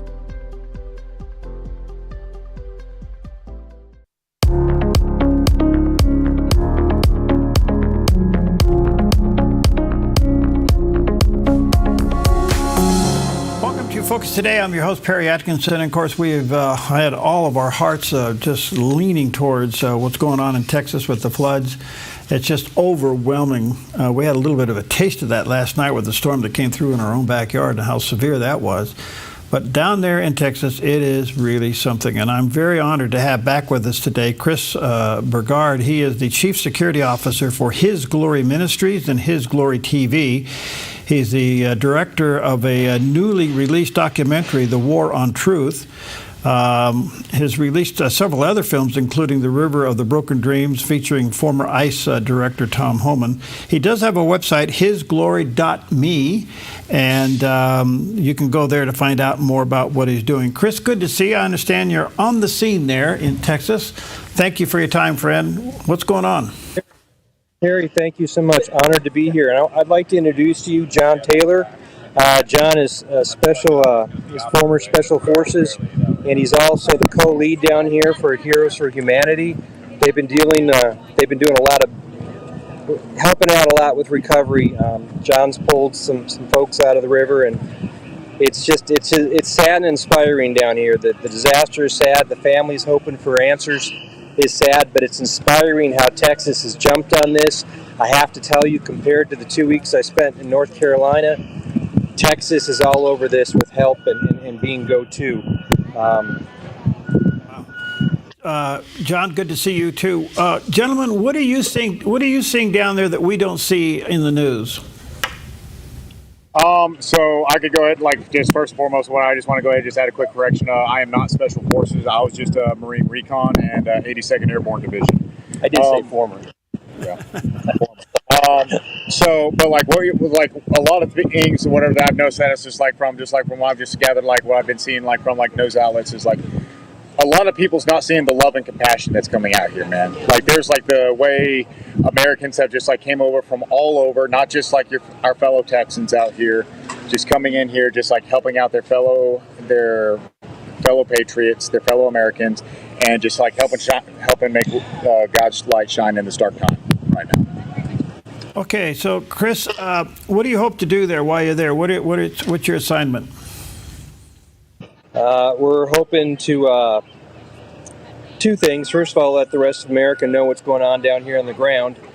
Tell the stories to the folks that are down here living this experience. And the main mission is finding every single person that's lost right now, bringing some closure to their families. How many are still missing? Do you know that number? Yeah, this is a pretty fluid situation. There's, we know how many people were at the Christian camps and that, and there's people we can call in and say, look, I'm missing my sister-in-law. I haven't seen my brother, such as that. But we really don't know. You're talking 50 miles of river, and like right now, we're coming to you from a camp. This used to be an RV campground. It's gone. It's every camper that was here is gone. The noise you're hearing behind us is the skid steers and the bulldozers picking up RVs and trucks and ruined campers. So, how many people were in each camper? It's tough to know. I don't think we're going to know for a while. And the recovery efforts down here, it'd be nice if they were done in days, but this could drag on for weeks. I think we're having a hard time getting our head around what happened so quickly in the volume of water. We were told it's roughly 26 feet of water within 40 minutes. If you take that times 8 pounds per gallon, I don't think we can possibly imagine the devastation that you're seeing down there. Okay, so let me address that, because I wish I could move the camera around. You see this tree behind us? Yes. So above your camera shot, there is equipment and gear stuck up in the trees, 20 foot up. We've been on the river where we've seen clothing and mattresses 30 feet up in the air stuck in trees. The power of the water when it came through here, huge chunks of concrete, rebar, twisted, broken. Highway banisters, those steel banisters on the side of the road, twisted and rolled up like a rubber band, so it's only about 3 inches wide. It is unbelievable the power that came through here, and this all happened overnight. Remember, most people were sleeping when this happened. One of the concerns we're hearing about was the warning. There was warning, but was it quick enough? Listen, anybody that's sitting out there criticizing the warning that was given to folks down here is talking out their butt, and they need to be quiet. If they want to do something, open their mouths, they could send us help down here. Yeah, go ahead, John. Why don't you answer this? All right. Hey, so in regards to like the warning thing and all that, is like, hey, honestly, that's a problem for another day.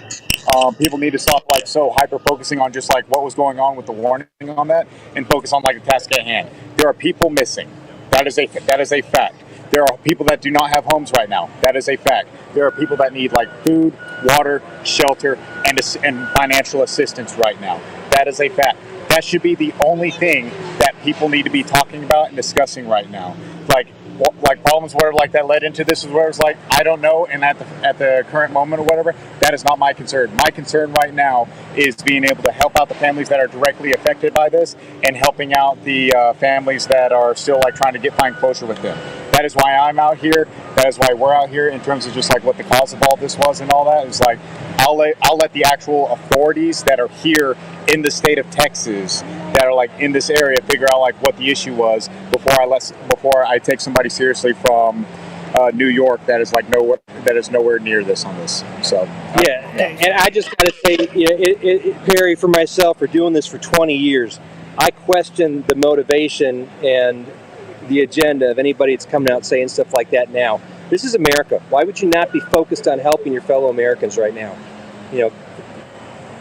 There's a reason why so many folks down here that you're seeing on the river, so many of them are hardcore Christians, because we're here to serve.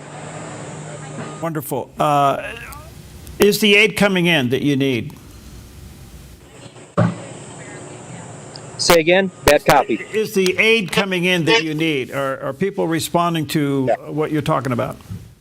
Absolutely. Like I said previously, North Carolina, we worked in an area for a week before we saw help from the government. Down here, it's just the opposite. Texas is all over this. We got federal help down here. You probably heard that Coast Guard fella saved 144 people. That's federal help. This has been an outstanding response. I'm looking right now. Some folks have just come in. We need cadaver dogs down here. There's actually some folks in Texas that have been training cadaver horses. So it's going to be very interesting the next couple of days down here. How can people outside of your state help you? Say that one more time, sir. I'm sorry, we couldn't hear you. That's okay. How can people outside your state help you? Right now, just send in supplies where you can. Get to the right, figure out what the right donate, figure out the right vetted donation organizations out there that are to donate to. Donate to Heroes for Humanity. Donate to His Glory Media. Donate to the actual vetted organizations out here that are asking to, like, when they raise money and all that, are actually putting it to a good cause. During times like these and all, there's a lot of greedy people that like to try to take advantage. It's like, hey, donate funds here, and we want to take advantage of that. Make sure if you're going to be donating to places, you are donating to the right people. That is the best thing that we can do right now, because right now, the roads are crowded right now. There's a lot of people and a lot of equipment that get moved a lot of places. It's one single river valley right now, so it's very limited on just like how much physical transportation like we can get pushing through for the area right now. But if like people are like mailing helping like fund these helping like donate and fund these operations that we're doing on the ground, helping like send in supplies, or people are just donating their time, like with people with like cadaver dogs, paramedics, search and rescue personnel, or whatever, like want to come in and assist everybody out here. Because I'm watching these first responders out here. These guys aren't sleeping. These guys are working day and night, doing everything they can to help give closure to these families out here. If for the first responders, the search and rescue, I know California out there, whatever, has some of the best search and rescue personnel in the freaking world. If some of them are able to like come out here and help out and all that, by all means, whatever, Texas would greatly appreciate it. Yeah, we need dogs. If you want to help, go to heroesforhumanity.org, hisglory.me, and you can also reach out in Hunt, Texas. It's a little unincorporated town. The Hunt Fire Department there, Chief Lee, he's taking donations, and they're right in the ground in the middle of it. Hey, we got to get back to work, Perry, but I thank you so much for having us on your show, and just please keep the prayers coming for the people out here off the Guadalupe River. We certainly will, Chris. And one other quick question. You mentioned that the devastation is about 50 miles long. Is that correct? Yeah, about 50 miles of Guadalupe River, correct. And we've been focused. Yesterday we were in Hunt, Texas. Day before that, John and the team were down here in Kerrville. We're back here today. It's an ongoing investigation and recovery, but John's very humble. He's been hands-on in the water, working recoveries, and that continues. Chris and John, thank you for your time. In our thoughts and prayers, and we'll certainly send people to your website that want to get involved, hisglory.me. Thank you both. God bless. Thank you, sir. Live the adventure with Hellgate Jetboat Excursions. Discover your wild side in the heart of the Pacific Northwest with Hellgate's high-speed spins, stunning rogue river scenery, and incredible wildlife sightings. It's an experience like no other. Plus, you can enjoy brunch or dinner on the open-air deck of the exclusive Hellgate River Lodge, a place where families connect, friends unite, and the river brings it all to life. Visit Hellgate.com to book your adventure. Hellgate Jetboat Excursions, where adventure runs wild.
I just had to be by myself and just cry.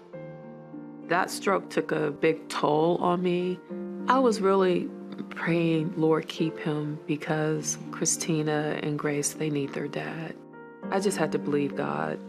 I tried not to go by what I saw, and I just really tried to just depend on God's word.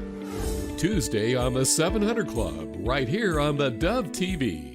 Any challenges? When you need answers, theDove.us is here with encouragement, videos, news, and information to restore, renew, and point you to what matters most. Turn to theDove.us, encouraging and informative. Buying or selling a home can be stressful. It's one of the biggest decisions you'll make in your lifetime. That's why it's important to work with someone you trust, someone who has the right experience and knowledge of the market. Hi, we're Patrick and Paulina Lizer with Lizer Real Estate Group. And whether you're looking to buy or sell a home, our mission is to take the stress out of the transaction and make it as seamless and rewarding as possible. Contact us today. We look forward to working with you.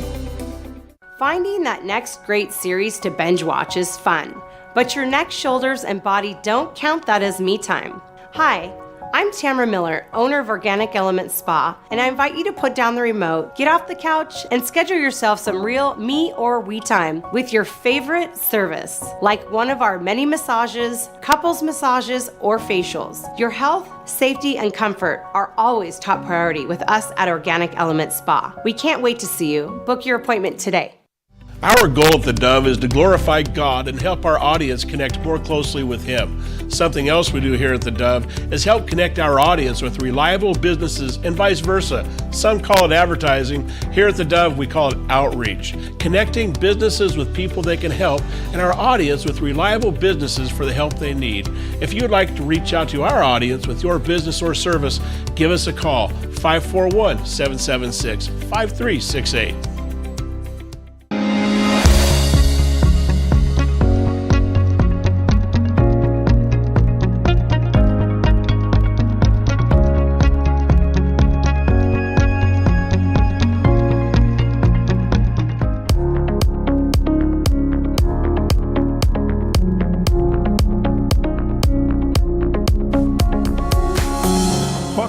And we welcome today somebody I've been looking forward to talk to and hear his story. Tyler Gray is with us. He's a former Delta Force operator and the author of Forged in Chaos, a warrior's origin story. And he's a former Tier 1 operator.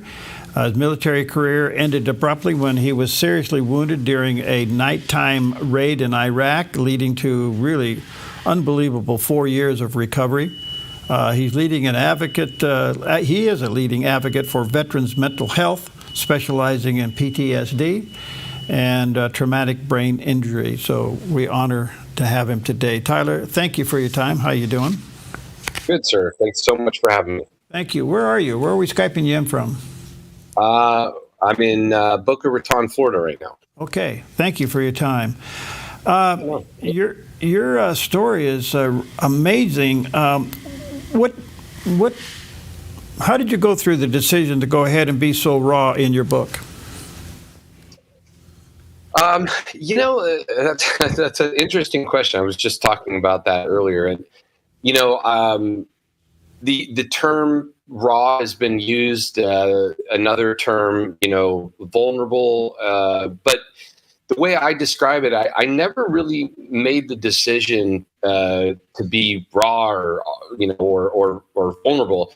I just made the decision that I wanted the book to be authentic. I just wanted it to be an authentic and honest and open portrayal of myself or my experience and what I went through in my story. So I really didn't set out to make it kind of the way it came out. It just kind of happened that way by me just being honest and wanting to be as authentic and honest as I could. Well, first of all, I want to say thank you for being honest and transparent. I think we can all benefit from this kind of explanation. My concern is something you talk about is that have we become immune to PTSD?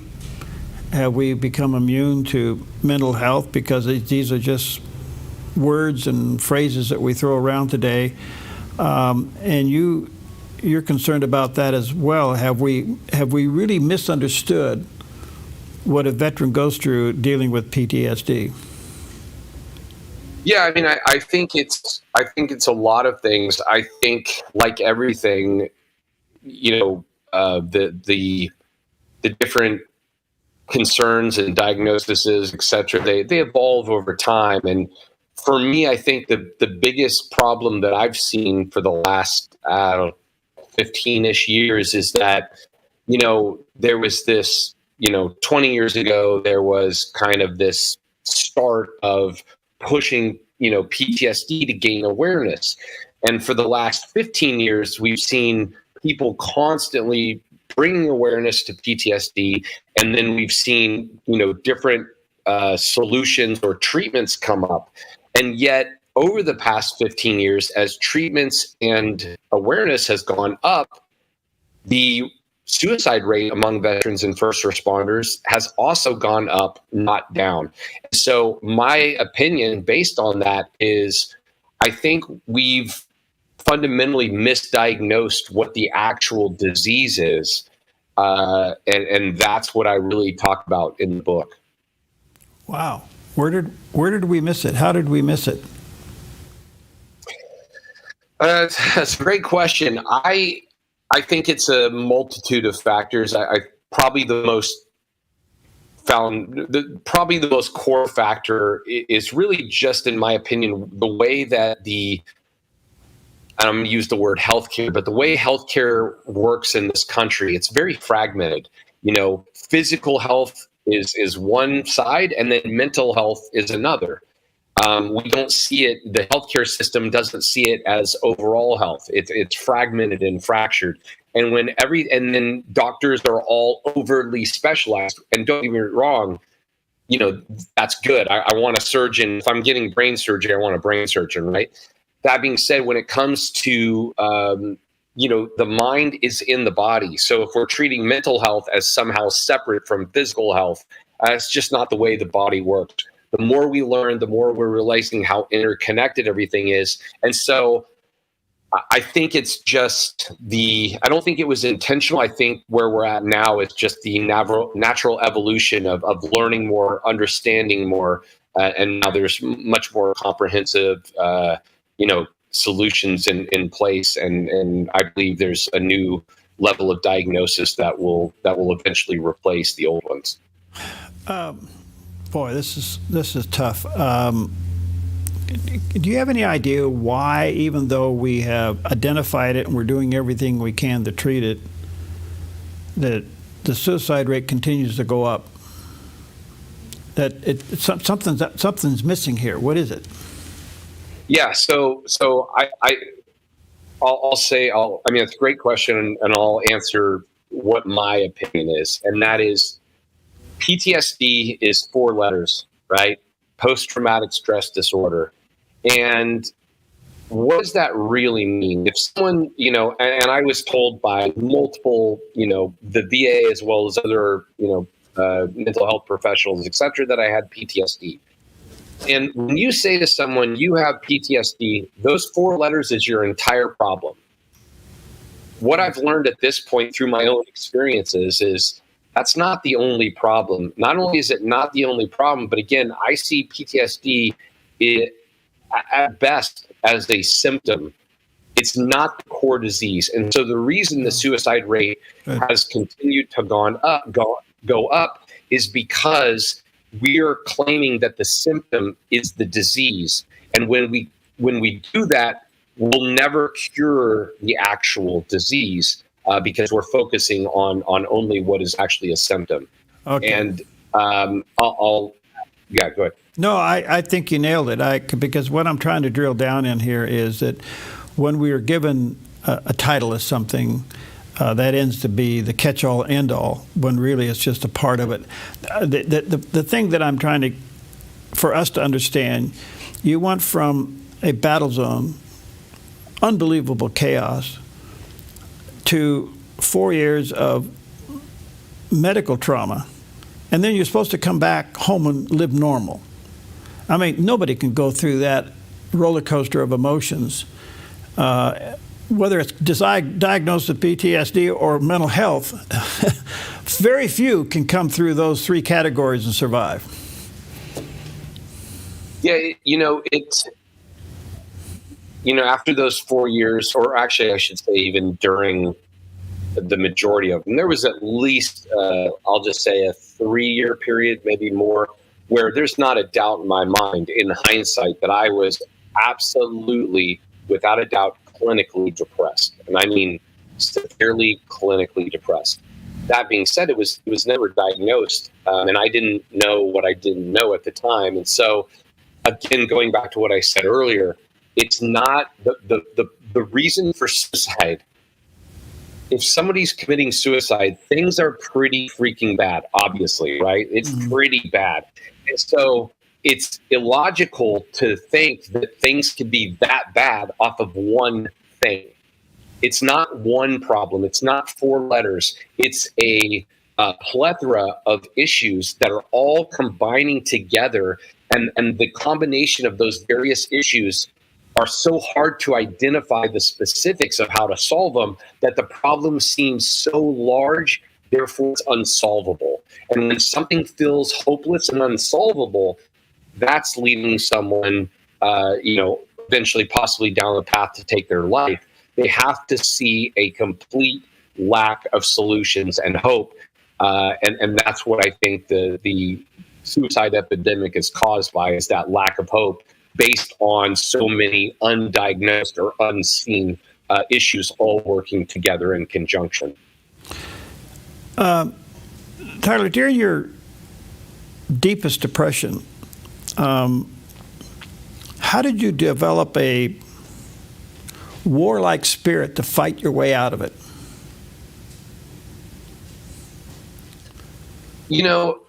That's a really hard question for me to answer, and I've thought quite a long time about that. And what I've found, just in my experience, and I've seen it over and over again, is I don't know what it is inherently. I don't know where it comes from. I just use the phrase, it's some God-given, innate. I couldn't separate that mentality. I could. From the earliest I could remember, I just had this internal feeling that if somebody pushed me, I wanted to push back. And I suppressed that for a while early on when I was younger and I got bullied, etc. But I just had it in me, this fight mentality. And if you think of, fight or flight, right? Fight or flight. Some people are just prone to, flight, which if something bad happens to them, they become a victim and they stay in that victimhood mentality. And then other people, when pushed, they fight. And I call that, kind of the warrior archetype, where when pushed, we just feel like we want to push back. And so for me, at a certain point when I just got so much piled on me, I got to a point where I said, I don't want to be like this anymore. I need to fight. And I just kind of dug deep within myself and said that I was going to figure out a solution and I was going to come out of this and help others do the same. Where was your faith in all this? So the faith question, I probably honestly am going to write a separate book addressing that, because we talk about it in the book, but definitely not in the. It's a pretty. I was a very. So a core point in the book is lack of self-worth. The way I grew up without any feeling that I was worth nothing. And I was very against religion or spirituality at that time because, and again, I didn't know why, but in hindsight, I now realize that I didn't love myself because I was never given the sense that I had any value. And so when I looked at people talking about God or God's love or acceptance, all these different things, I didn't love myself. And so I couldn't conceive of God loving me. Some people make that jump easily. I didn't, probably because my parents didn't instill that in me. We didn't go to church. So I just didn't see it as possible for me, if that makes sense. And that went on. Yeah, that went on for most of my life until about 3 years ago. And 3 years ago, I met my fiance and we started going to church, and it was an interesting, it's a much longer story, but over going to church with her and learning more, and then obviously my opinion of myself changing and starting to love myself, that's when I started accepting spirituality into my life. And then, coming to a relationship with God came later. So, but there's very interesting stories in the book of my journey with religion and God. I would encourage you, as transparent as you were and you are in your first book, Forged in Chaos, to prayerfully consider taking that same approach in writing your faith journey. Because transparency and authenticity does more healing than you can possibly imagine to others. So I would just like to encourage you to go ahead with it. You know. Yeah, no, I thought about it. I've gotten asked the faith question, and for me, you know, I'm at the point now where if anyone talked to me and said, "Oh, I don't believe in God," or "I don't believe in religion," you know, for me, I would go, "Oh, I totally get that. I didn't either for a long time." You know what I mean? Like, you know, no judgment there. I was there. And I believed what I believed based on what I knew then. Okay. And until things changed for me and I saw things and I experienced things, then it all changed for me. So you haven't had yet the experience, you know, that person I'm talking about, you know, you haven't had that experience that I've had that changed my beliefs, but you will, or you know, it's something that you need to be open to. So I would love the ability to talk to people who maybe aren't believers, because I wasn't for so many years. And now that I am, I understand why the way they feel. I understand what changed me. And I think I can help them understand what they should be open to or looking for in their own life. Well, I encourage you again, tell that story and let God use it. Where can they get the book? Where can they get? It's currently, it comes up a week from today. It's on Amazon.com, Forged in Chaos. Okay. The pre-sale's on Amazon, and it comes out a week from today. Okay, Forged in Chaos, Tyler Gray. There's a picture of the cover of the book. Check it out online. Thank you, sir, for your service. Thank you for your time. Let's stay connected. Yes, absolutely. Anytime. Thank you so much for having me. You bet. The Dove has an unexpected expense. Our video switcher must be replaced. It's an important device and will cost $47,500. Will you prayerfully consider helping with this expense? Thank you for partnering with the Dove.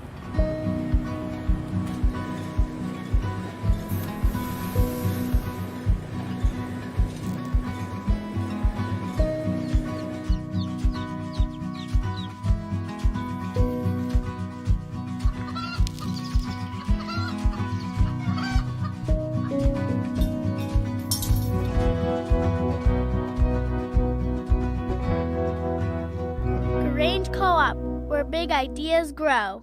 Tackling the tough issues facing America and our nation's freedom. That's Sekalo on the Dove TV. A bold half hour taking you inside the battle of constitutional and political freedom.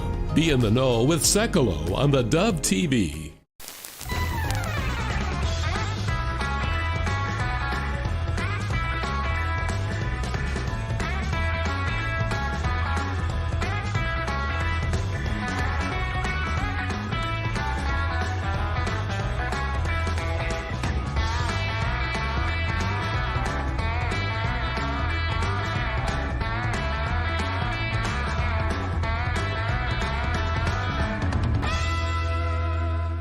"30 seconds or less. That's the length of a soundbite in a typical news story. If you're lucky, you can't really learn much in 30 seconds. It takes time to ask questions, learn, and explore the facts to really understand. Focus Today on the Dove TV and Radio does just that. We give you an hour covering several issues and newsmakers in depth. So don't settle for quick soundbites. Get to the heart of a story and understand better. Focus Today, weekdays on the Dove TV and Radio.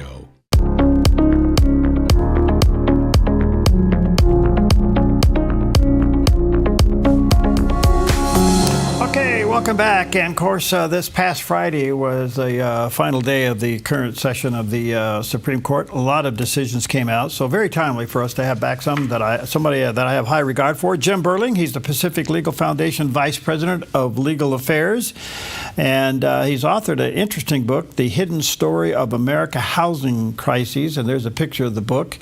One of his personal passions and concerns. You can check that out. It does have nowheretolive.org as the book's website. And then, of course, Jim's professional website is pacificlegal.org. And that organization is there as frontline warriors for you and for me. So, Jim, good to see you, buddy. How are you? It's great to be with you, and I'm doing well. Thank you. Thank you. All right. Well, pretty interesting term.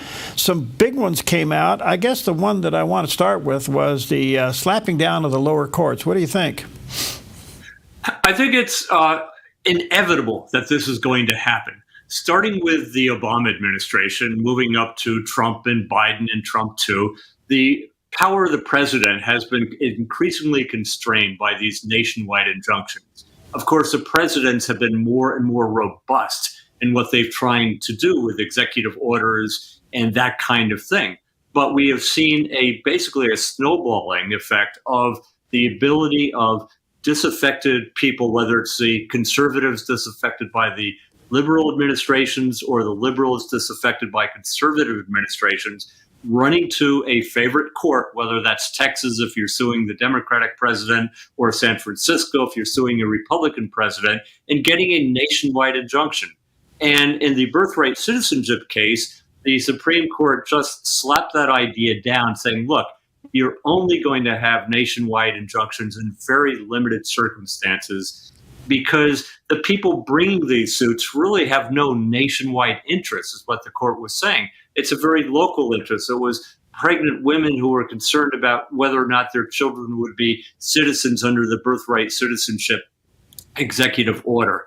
And an injunction could affect them, but not the entire nation. And so the Supreme Court really put a check on the ability of the local district courts to do things, to basically legislate from the bench nationwide. This is pretty consequential, isn't it? This is hugely consequential. Look, I admit it, as an attorney, we've often been involved in trying to get an injunction because that's a tool that was in our toolbox. But we have to scratch our heads sometimes in figuring, is this the right tool to use? And I think the Supreme Court got it basically right, saying, look, there are ways of going to court to affect nationwide rules, but this isn't one of them. It has to be more deliberate, more careful, and of more of a process to go on, rather than this instant nationwide injunctions that we were having before. So yeah, it's hugely consequential, because now presidents are going to feel that their power to do things is a little less constrained, although what they do still has to be constitutional. There are still constitutional checks and balances in what the president does. That's unchanged. It's just a mechanism to do it is basically a little more deliberative than it was before. I guess what surprises me about this decision, Jim, is that this court has been known to run and hide from very controversial things. Pretty much kick the can down the road, send it back down to a lower court, do something to get out from underneath it. And the only other alternative here would have been for Congress to jump in and redefine the jurisdictions of these district courts. But the Supreme Court stepped in. This is huge. And I guess the next question is, what happens if a lower court judge violates this, and where is the line? Well, if a lower court issues a nationwide injunction, it'll probably be immediately sent up to a court of appeal. And the Court of Appeals is going to look at the Supreme Court's decision and say, no, you can't do this. Now, there is a place for nationwide injunctions. There was some concern whether states have people coming into a state, whether they're citizens or not. Even if they're born here, it'd be a much more complicated process. And they may have the ability, in fact, they're going back to court to try to get some relief here. And there's an ability to bring class action lawsuits that'll probably be revived in some extent, and there's going to be back and forth there. But the bottom line is, I think that Justice Roberts and the Supreme Court realized that the lower courts were just getting out of hand and basically accumulating too much power to themselves. So if the lower court tries that, there's going to be an appeal. Well, the ruling was 6-3, and what was so interesting to me is in some of the written responses, the justices had a tendency to criticize each other. What does that tell you? Well, I mean, that's really nothing new, especially at the end of a term when they're working really, really hard to crank out the last few dozen opinions and tempers are short. they're not getting enough sleep, and they're saying things that maybe if they were not so sleep deprived, they may be a little more suspicious about how they say it. But yeah, I mean, you read the dissents, and it's from the liberal dissents, it's the end of the world as we know it, that our liberties are going to be all destroyed, and et cetera, et cetera. And I think you see this basically at the end of the term. Both conservatives and liberals could be a little personal about things sometimes. Not decided was the birthright citizenship, but by overturning the injunctions, has that opened the door for that? Well, I think that's going to have to go back to the Supreme Court with the question of birthright citizenship. The court was very careful not to get at the merits of the birthright citizenship case issue. It was simply whether or not a lower court could issue this kind of nationwide injunction. We are going to see much more litigation on birthright citizenship. And it's really hard to tell, because just because the courts were concerned about nationwide injunctions does not mean that they agreed with the president on the nature of birthright citizenship. You know, since Roe versus Wade and pushing everything back to the states, that seems to be a theme these days, and that was the case with the court's ruling on the Tennessee ban on puberty blockers for minors. That pushes it back to the states. I guess the question is, does this, again, go to the states and puts more pressure on the states to do decisions as it relates to medical and maybe cultural decisions? No, absolutely. I think that's the whole point. The Supreme Court was trying to get the United States federal court out of the issue. I mean, whether or not they agreed with the ban on puberty blockers and that kind of thing, they really didn't think it was a decision that should be on them, 9 members of the Supreme Court. I mean, the court made it quite clear that, as we know, this is a very unresolved science. We have Finland and England and Europe that are looking at puberty blockers in one way, saying that they don't seem to be very effective in helping the patient's health. And some states are saying, oh, they're very effective. We have to immediately rush in with puberty blockers and even surgery on children. And other states saying, wait, we're going way too far on that. And because this is an unresolved scientific issue, the court didn't think it was appropriate for the court to step in and resolve this any more than it was appropriate for the court to step in and resolve the abortion issue with Roe versus Wade many years ago. So I think the court is saying, look, when we have issues that are uncertain, it's really a policy judgment. And who decides policy concerns? The states do. Whether it's a liberal state or a conservative state, they're the ones in the front line to decide these contentious policy issues, not 9 members of the Supreme Court. Yeah. Again, these decisions that came out were just remarkable. I mean, you just wonder, is there a cultural shift at the big court? The other one was that the parents in Maryland can opt their children out from LGBTQ plus curriculum. I mean, this is huge. Yeah, this is huge. And you can see, if you read the opinion, they actually had excerpts from the teaching materials that were given to the children that they weren't able to opt out on, basically normalizing LGBTQ behavior and gender affirmations and that kind of thing, which, of course, is a very controversial issue, which struck deep in the court of people who have all kinds of religious beliefs. You realize that this case brought against Montgomery County, Alabama, was Mahmoud versus Taylor. And a lot of Muslim and Christian parents got together and decided that this was too far, that they wanted to have their children have an education that wasn't indoctrination into certain cultural and religious values that they felt strongly disagreed about. And so I think it's a shift for the Supreme Court, a very significant shift that's saying, look, this is not a matter for government to decide what religion children are going to be taught or what cultural values, when they're so controversial, are going to be taught. If parents want to opt out, parents should have the right to opt out and control their own education. Because as we know, the alternative that Montgomery County said was, well, the parents can take their kids out of school altogether and put them into private schools. Well, that's a nice option, but not everybody can afford it. And public schools should be for the public, not just a segment of the public that follows a particular sort of political indoctrination. And so I think it's a very significant case that the Supreme Court is finding importance in the parental rights here and importance in parents being able to guide the moral upbringings of their own children. This is absolutely unbelievable, because not only does it impact LGBTQ's curriculum within public education, but it opens the door for all curriculum to go under the microscope, and parents' rights as what their children are being taught. I mean, this thing really has legs to it.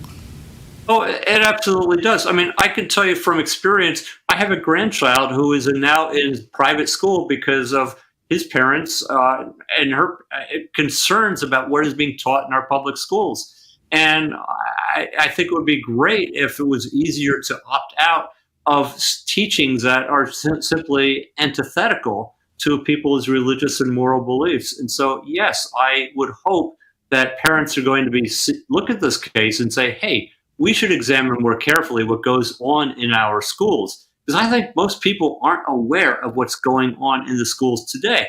You have in California schools, at least one school that I know of, second graders are taught that there are 13 genders. Now, I don't know how you come up with 13, but that's the number that kids are taught. And that is rather opposite what a lot of parents believe. And certainly parents really don't know what's going on in their schools. Well, again, this is a major ruling for parents' rights, which I think is just amazing. Quite frankly, thankful to God for this. But moreover, it's got to be a real threat to, I guess, indoctrinating school boards and teachers unions that want to do this other stuff. Now they got a big challenge in front of them. It's called parents' rights.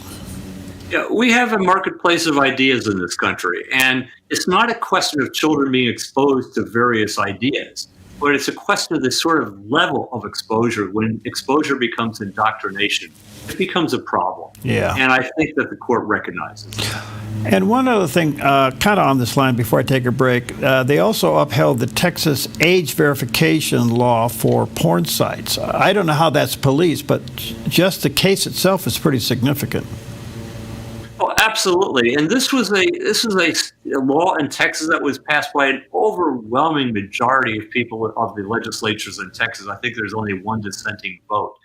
And the idea is that before you can access a porn site or a site that is primarily pornography, you have to have some kind of age verification.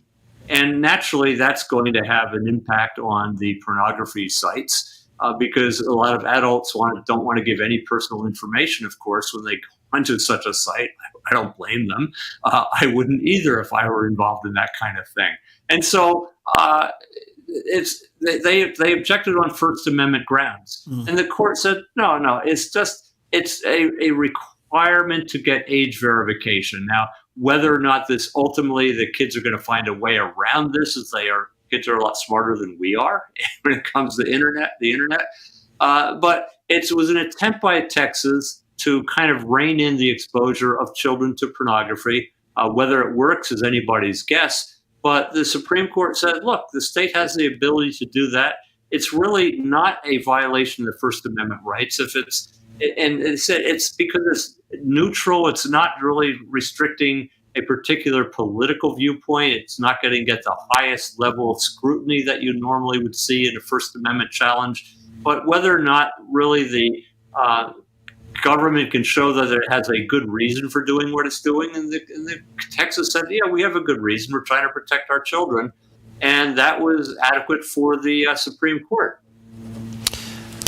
That's amazing. All right, let me take a quick break. A couple of things here. Check out Jim's professional website, pacificlegal.org. This organization is there for you. Check it out. Support them, pacificlegal.org. And check out Jim's website for his book, Nowhere to Live, The Hidden Story of the American Housing Crisis. This is really timely. And if you're in the middle of this, get this book. It's a real resource. And the website for that is nowheretolive.org. We'll be right back. Your property demands equipment with more reliability, durability, and versatility built in. Kubota equipment is ready to get the job done right.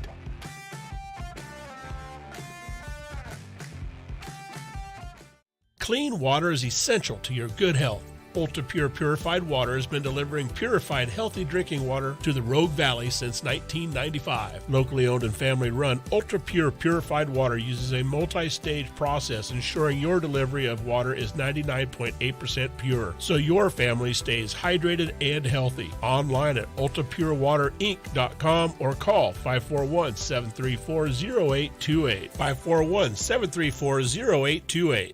Experience evangelism like never before. Way of the Master, an award-winning reality TV show tackling hard questions and bold street witnessing that will leave you inspired. Watch Thursdays and Fridays on theDove TV. A ministry moment on theDove. When I was a teenager, I remember I was taken to Johns Hopkins Hospital for surgery. I was frightened at the idea of being paralyzed for the rest of my life. I was only a kid. Well, they pushed my gurney into the old hospital lobby and parked me at the foot of this big statue. I looked up breathless. It was a massive marble figure of Christ with outstretched arms. At its base were the words of Jesus from Matthew 11.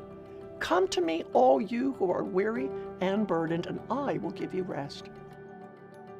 That day I was placed directly at the feet of Jesus, and I will never forget the warm embrace of his outstretched arms. I would replay that moment so many times, it became part of my healing. Friend, today, picture yourself at the feet of Christ, because he can lift your burden. A ministry moment on theDove.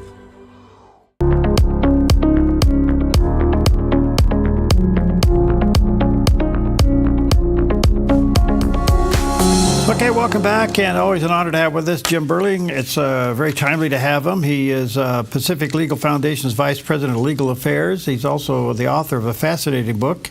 This is one of his passions, Nowhere to Live, the hidden story of the American housing crisis. Very informative, very enlightening. And it has its website, nowheretolive.org. And there's a picture of that landing page, and Jim's professional landing page for Pacific Legal is pacificlegal.org. And there's a picture of that landing page. They're there for you. Jim, a couple of things here. Does any of these, these rulings coming out at the last minute seem to be a real victory for conservative values and principles, and obviously very constitutional. Does any of this impact Planned Parenthood? Well, there was a case involving Planned Parenthood, whether or not a state could restrict the payment of money to Planned Parenthood for Medicaid money. And some people who wanted to have Planned Parenthood as their health provider objected, saying we want to have Planned Parenthood as our health provider, and we want the government to pay for it through Medicaid. And the court said the restriction in South Carolina that prohibited Medicaid money going to Planned Parenthood was valid, that the women could find any provider except Planned Parenthood for their medical needs, and there's no apparent shortage of that for Medicaid payment. A lot of providers are out there. And the statute, the Medicaid law, says any qualified provider, and the court said simply that Planned Parenthood is not a qualified provider.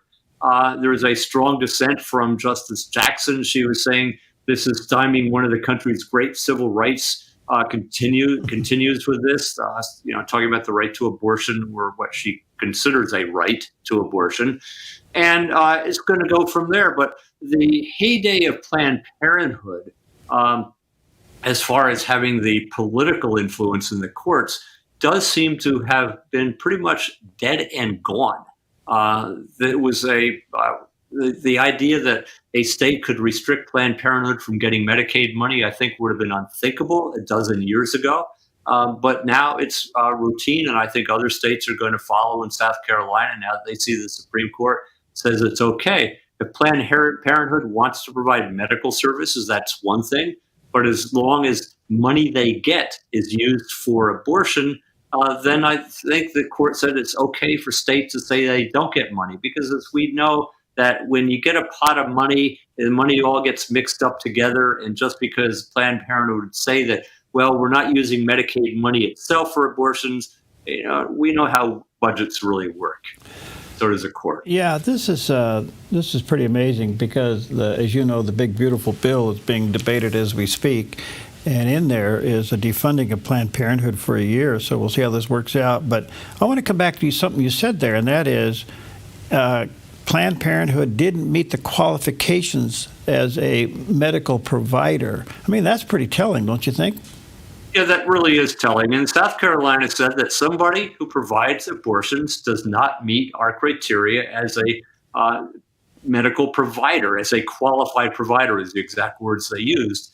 And so the states can establish what a qualified medical provider is or is not. And here the state said somebody who provides abortion is not a qualified medical provider. Now, I don't really think the legislators or the court were thinking back to the Hippocratic Oath of do no harm, but certainly that comes to the front of my mind, that perhaps a state can define what doing no harm is. Again, we're going to have liberal states that say that you can have qualified providers giving abortions and puberty blockers and that kind of thing, and other states saying, no, you can't. And the Supreme Court has basically said that is a state decision, which way you want to go on either abortions or puberty blockers or all kinds of medical treatments. It's largely left to the policy judgment of the states, and the effort on people on both sides of the ideological and moral spectrum is to try to get their viewpoints heard and understood and persuaded. Okay. Do you sense anything else coming out that we haven't heard yet that could be of significance?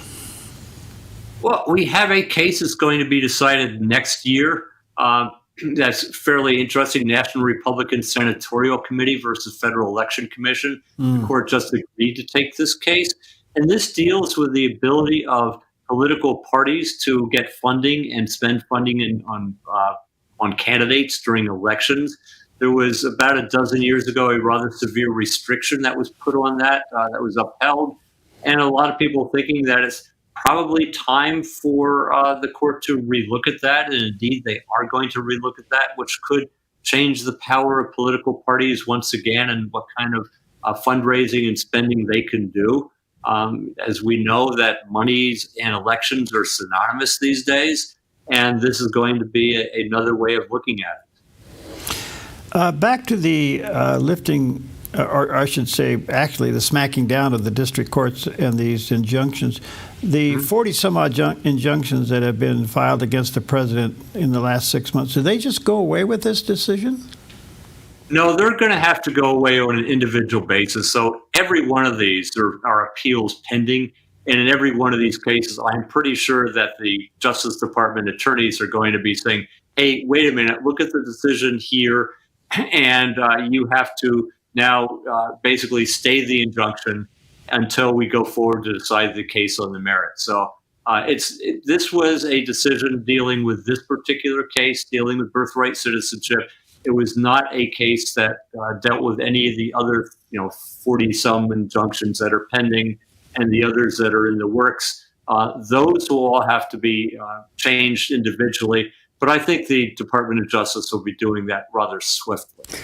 What's interesting about this decision is that this issue came to the court primarily after the arguments of all the things they heard in this term. So this was kind of picked up on an emergency basis, and to come out with a 6-3 ruling is pretty significant.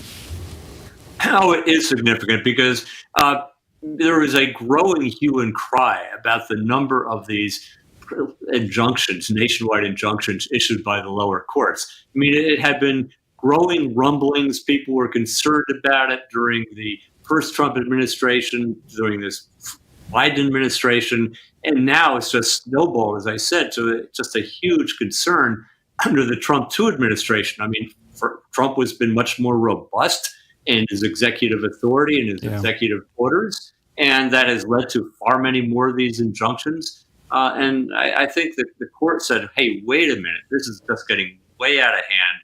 We need to dial this back a little bit, and they dialed it back quite a bit.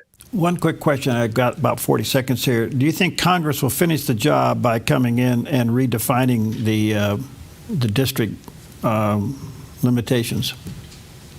Will Congress do its job? That's a $64 million question. Of course they should, but can Congress do anything right now? We'll see. Like, if they get the big, beautiful bill passed, we'll see what happens. Okay, Grandpa, you still got some humor left. That's good. All right. Thanks, Jim, for your time. Let me say to our viewers and listeners, check out his website, pacificlegal.org. Jim and his crew there, they're there for you. They're doing your work for you. Support them. And check out Jim's book, Nowhere to Live. Since 1983, over 21,000 interviews. It's quite a feat by one person. The Dove's Perry Atkinson.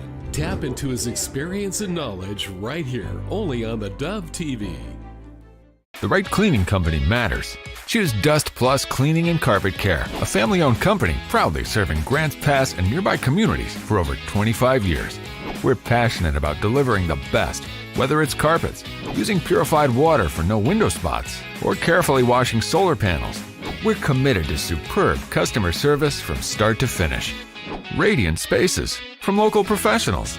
Request a free quote today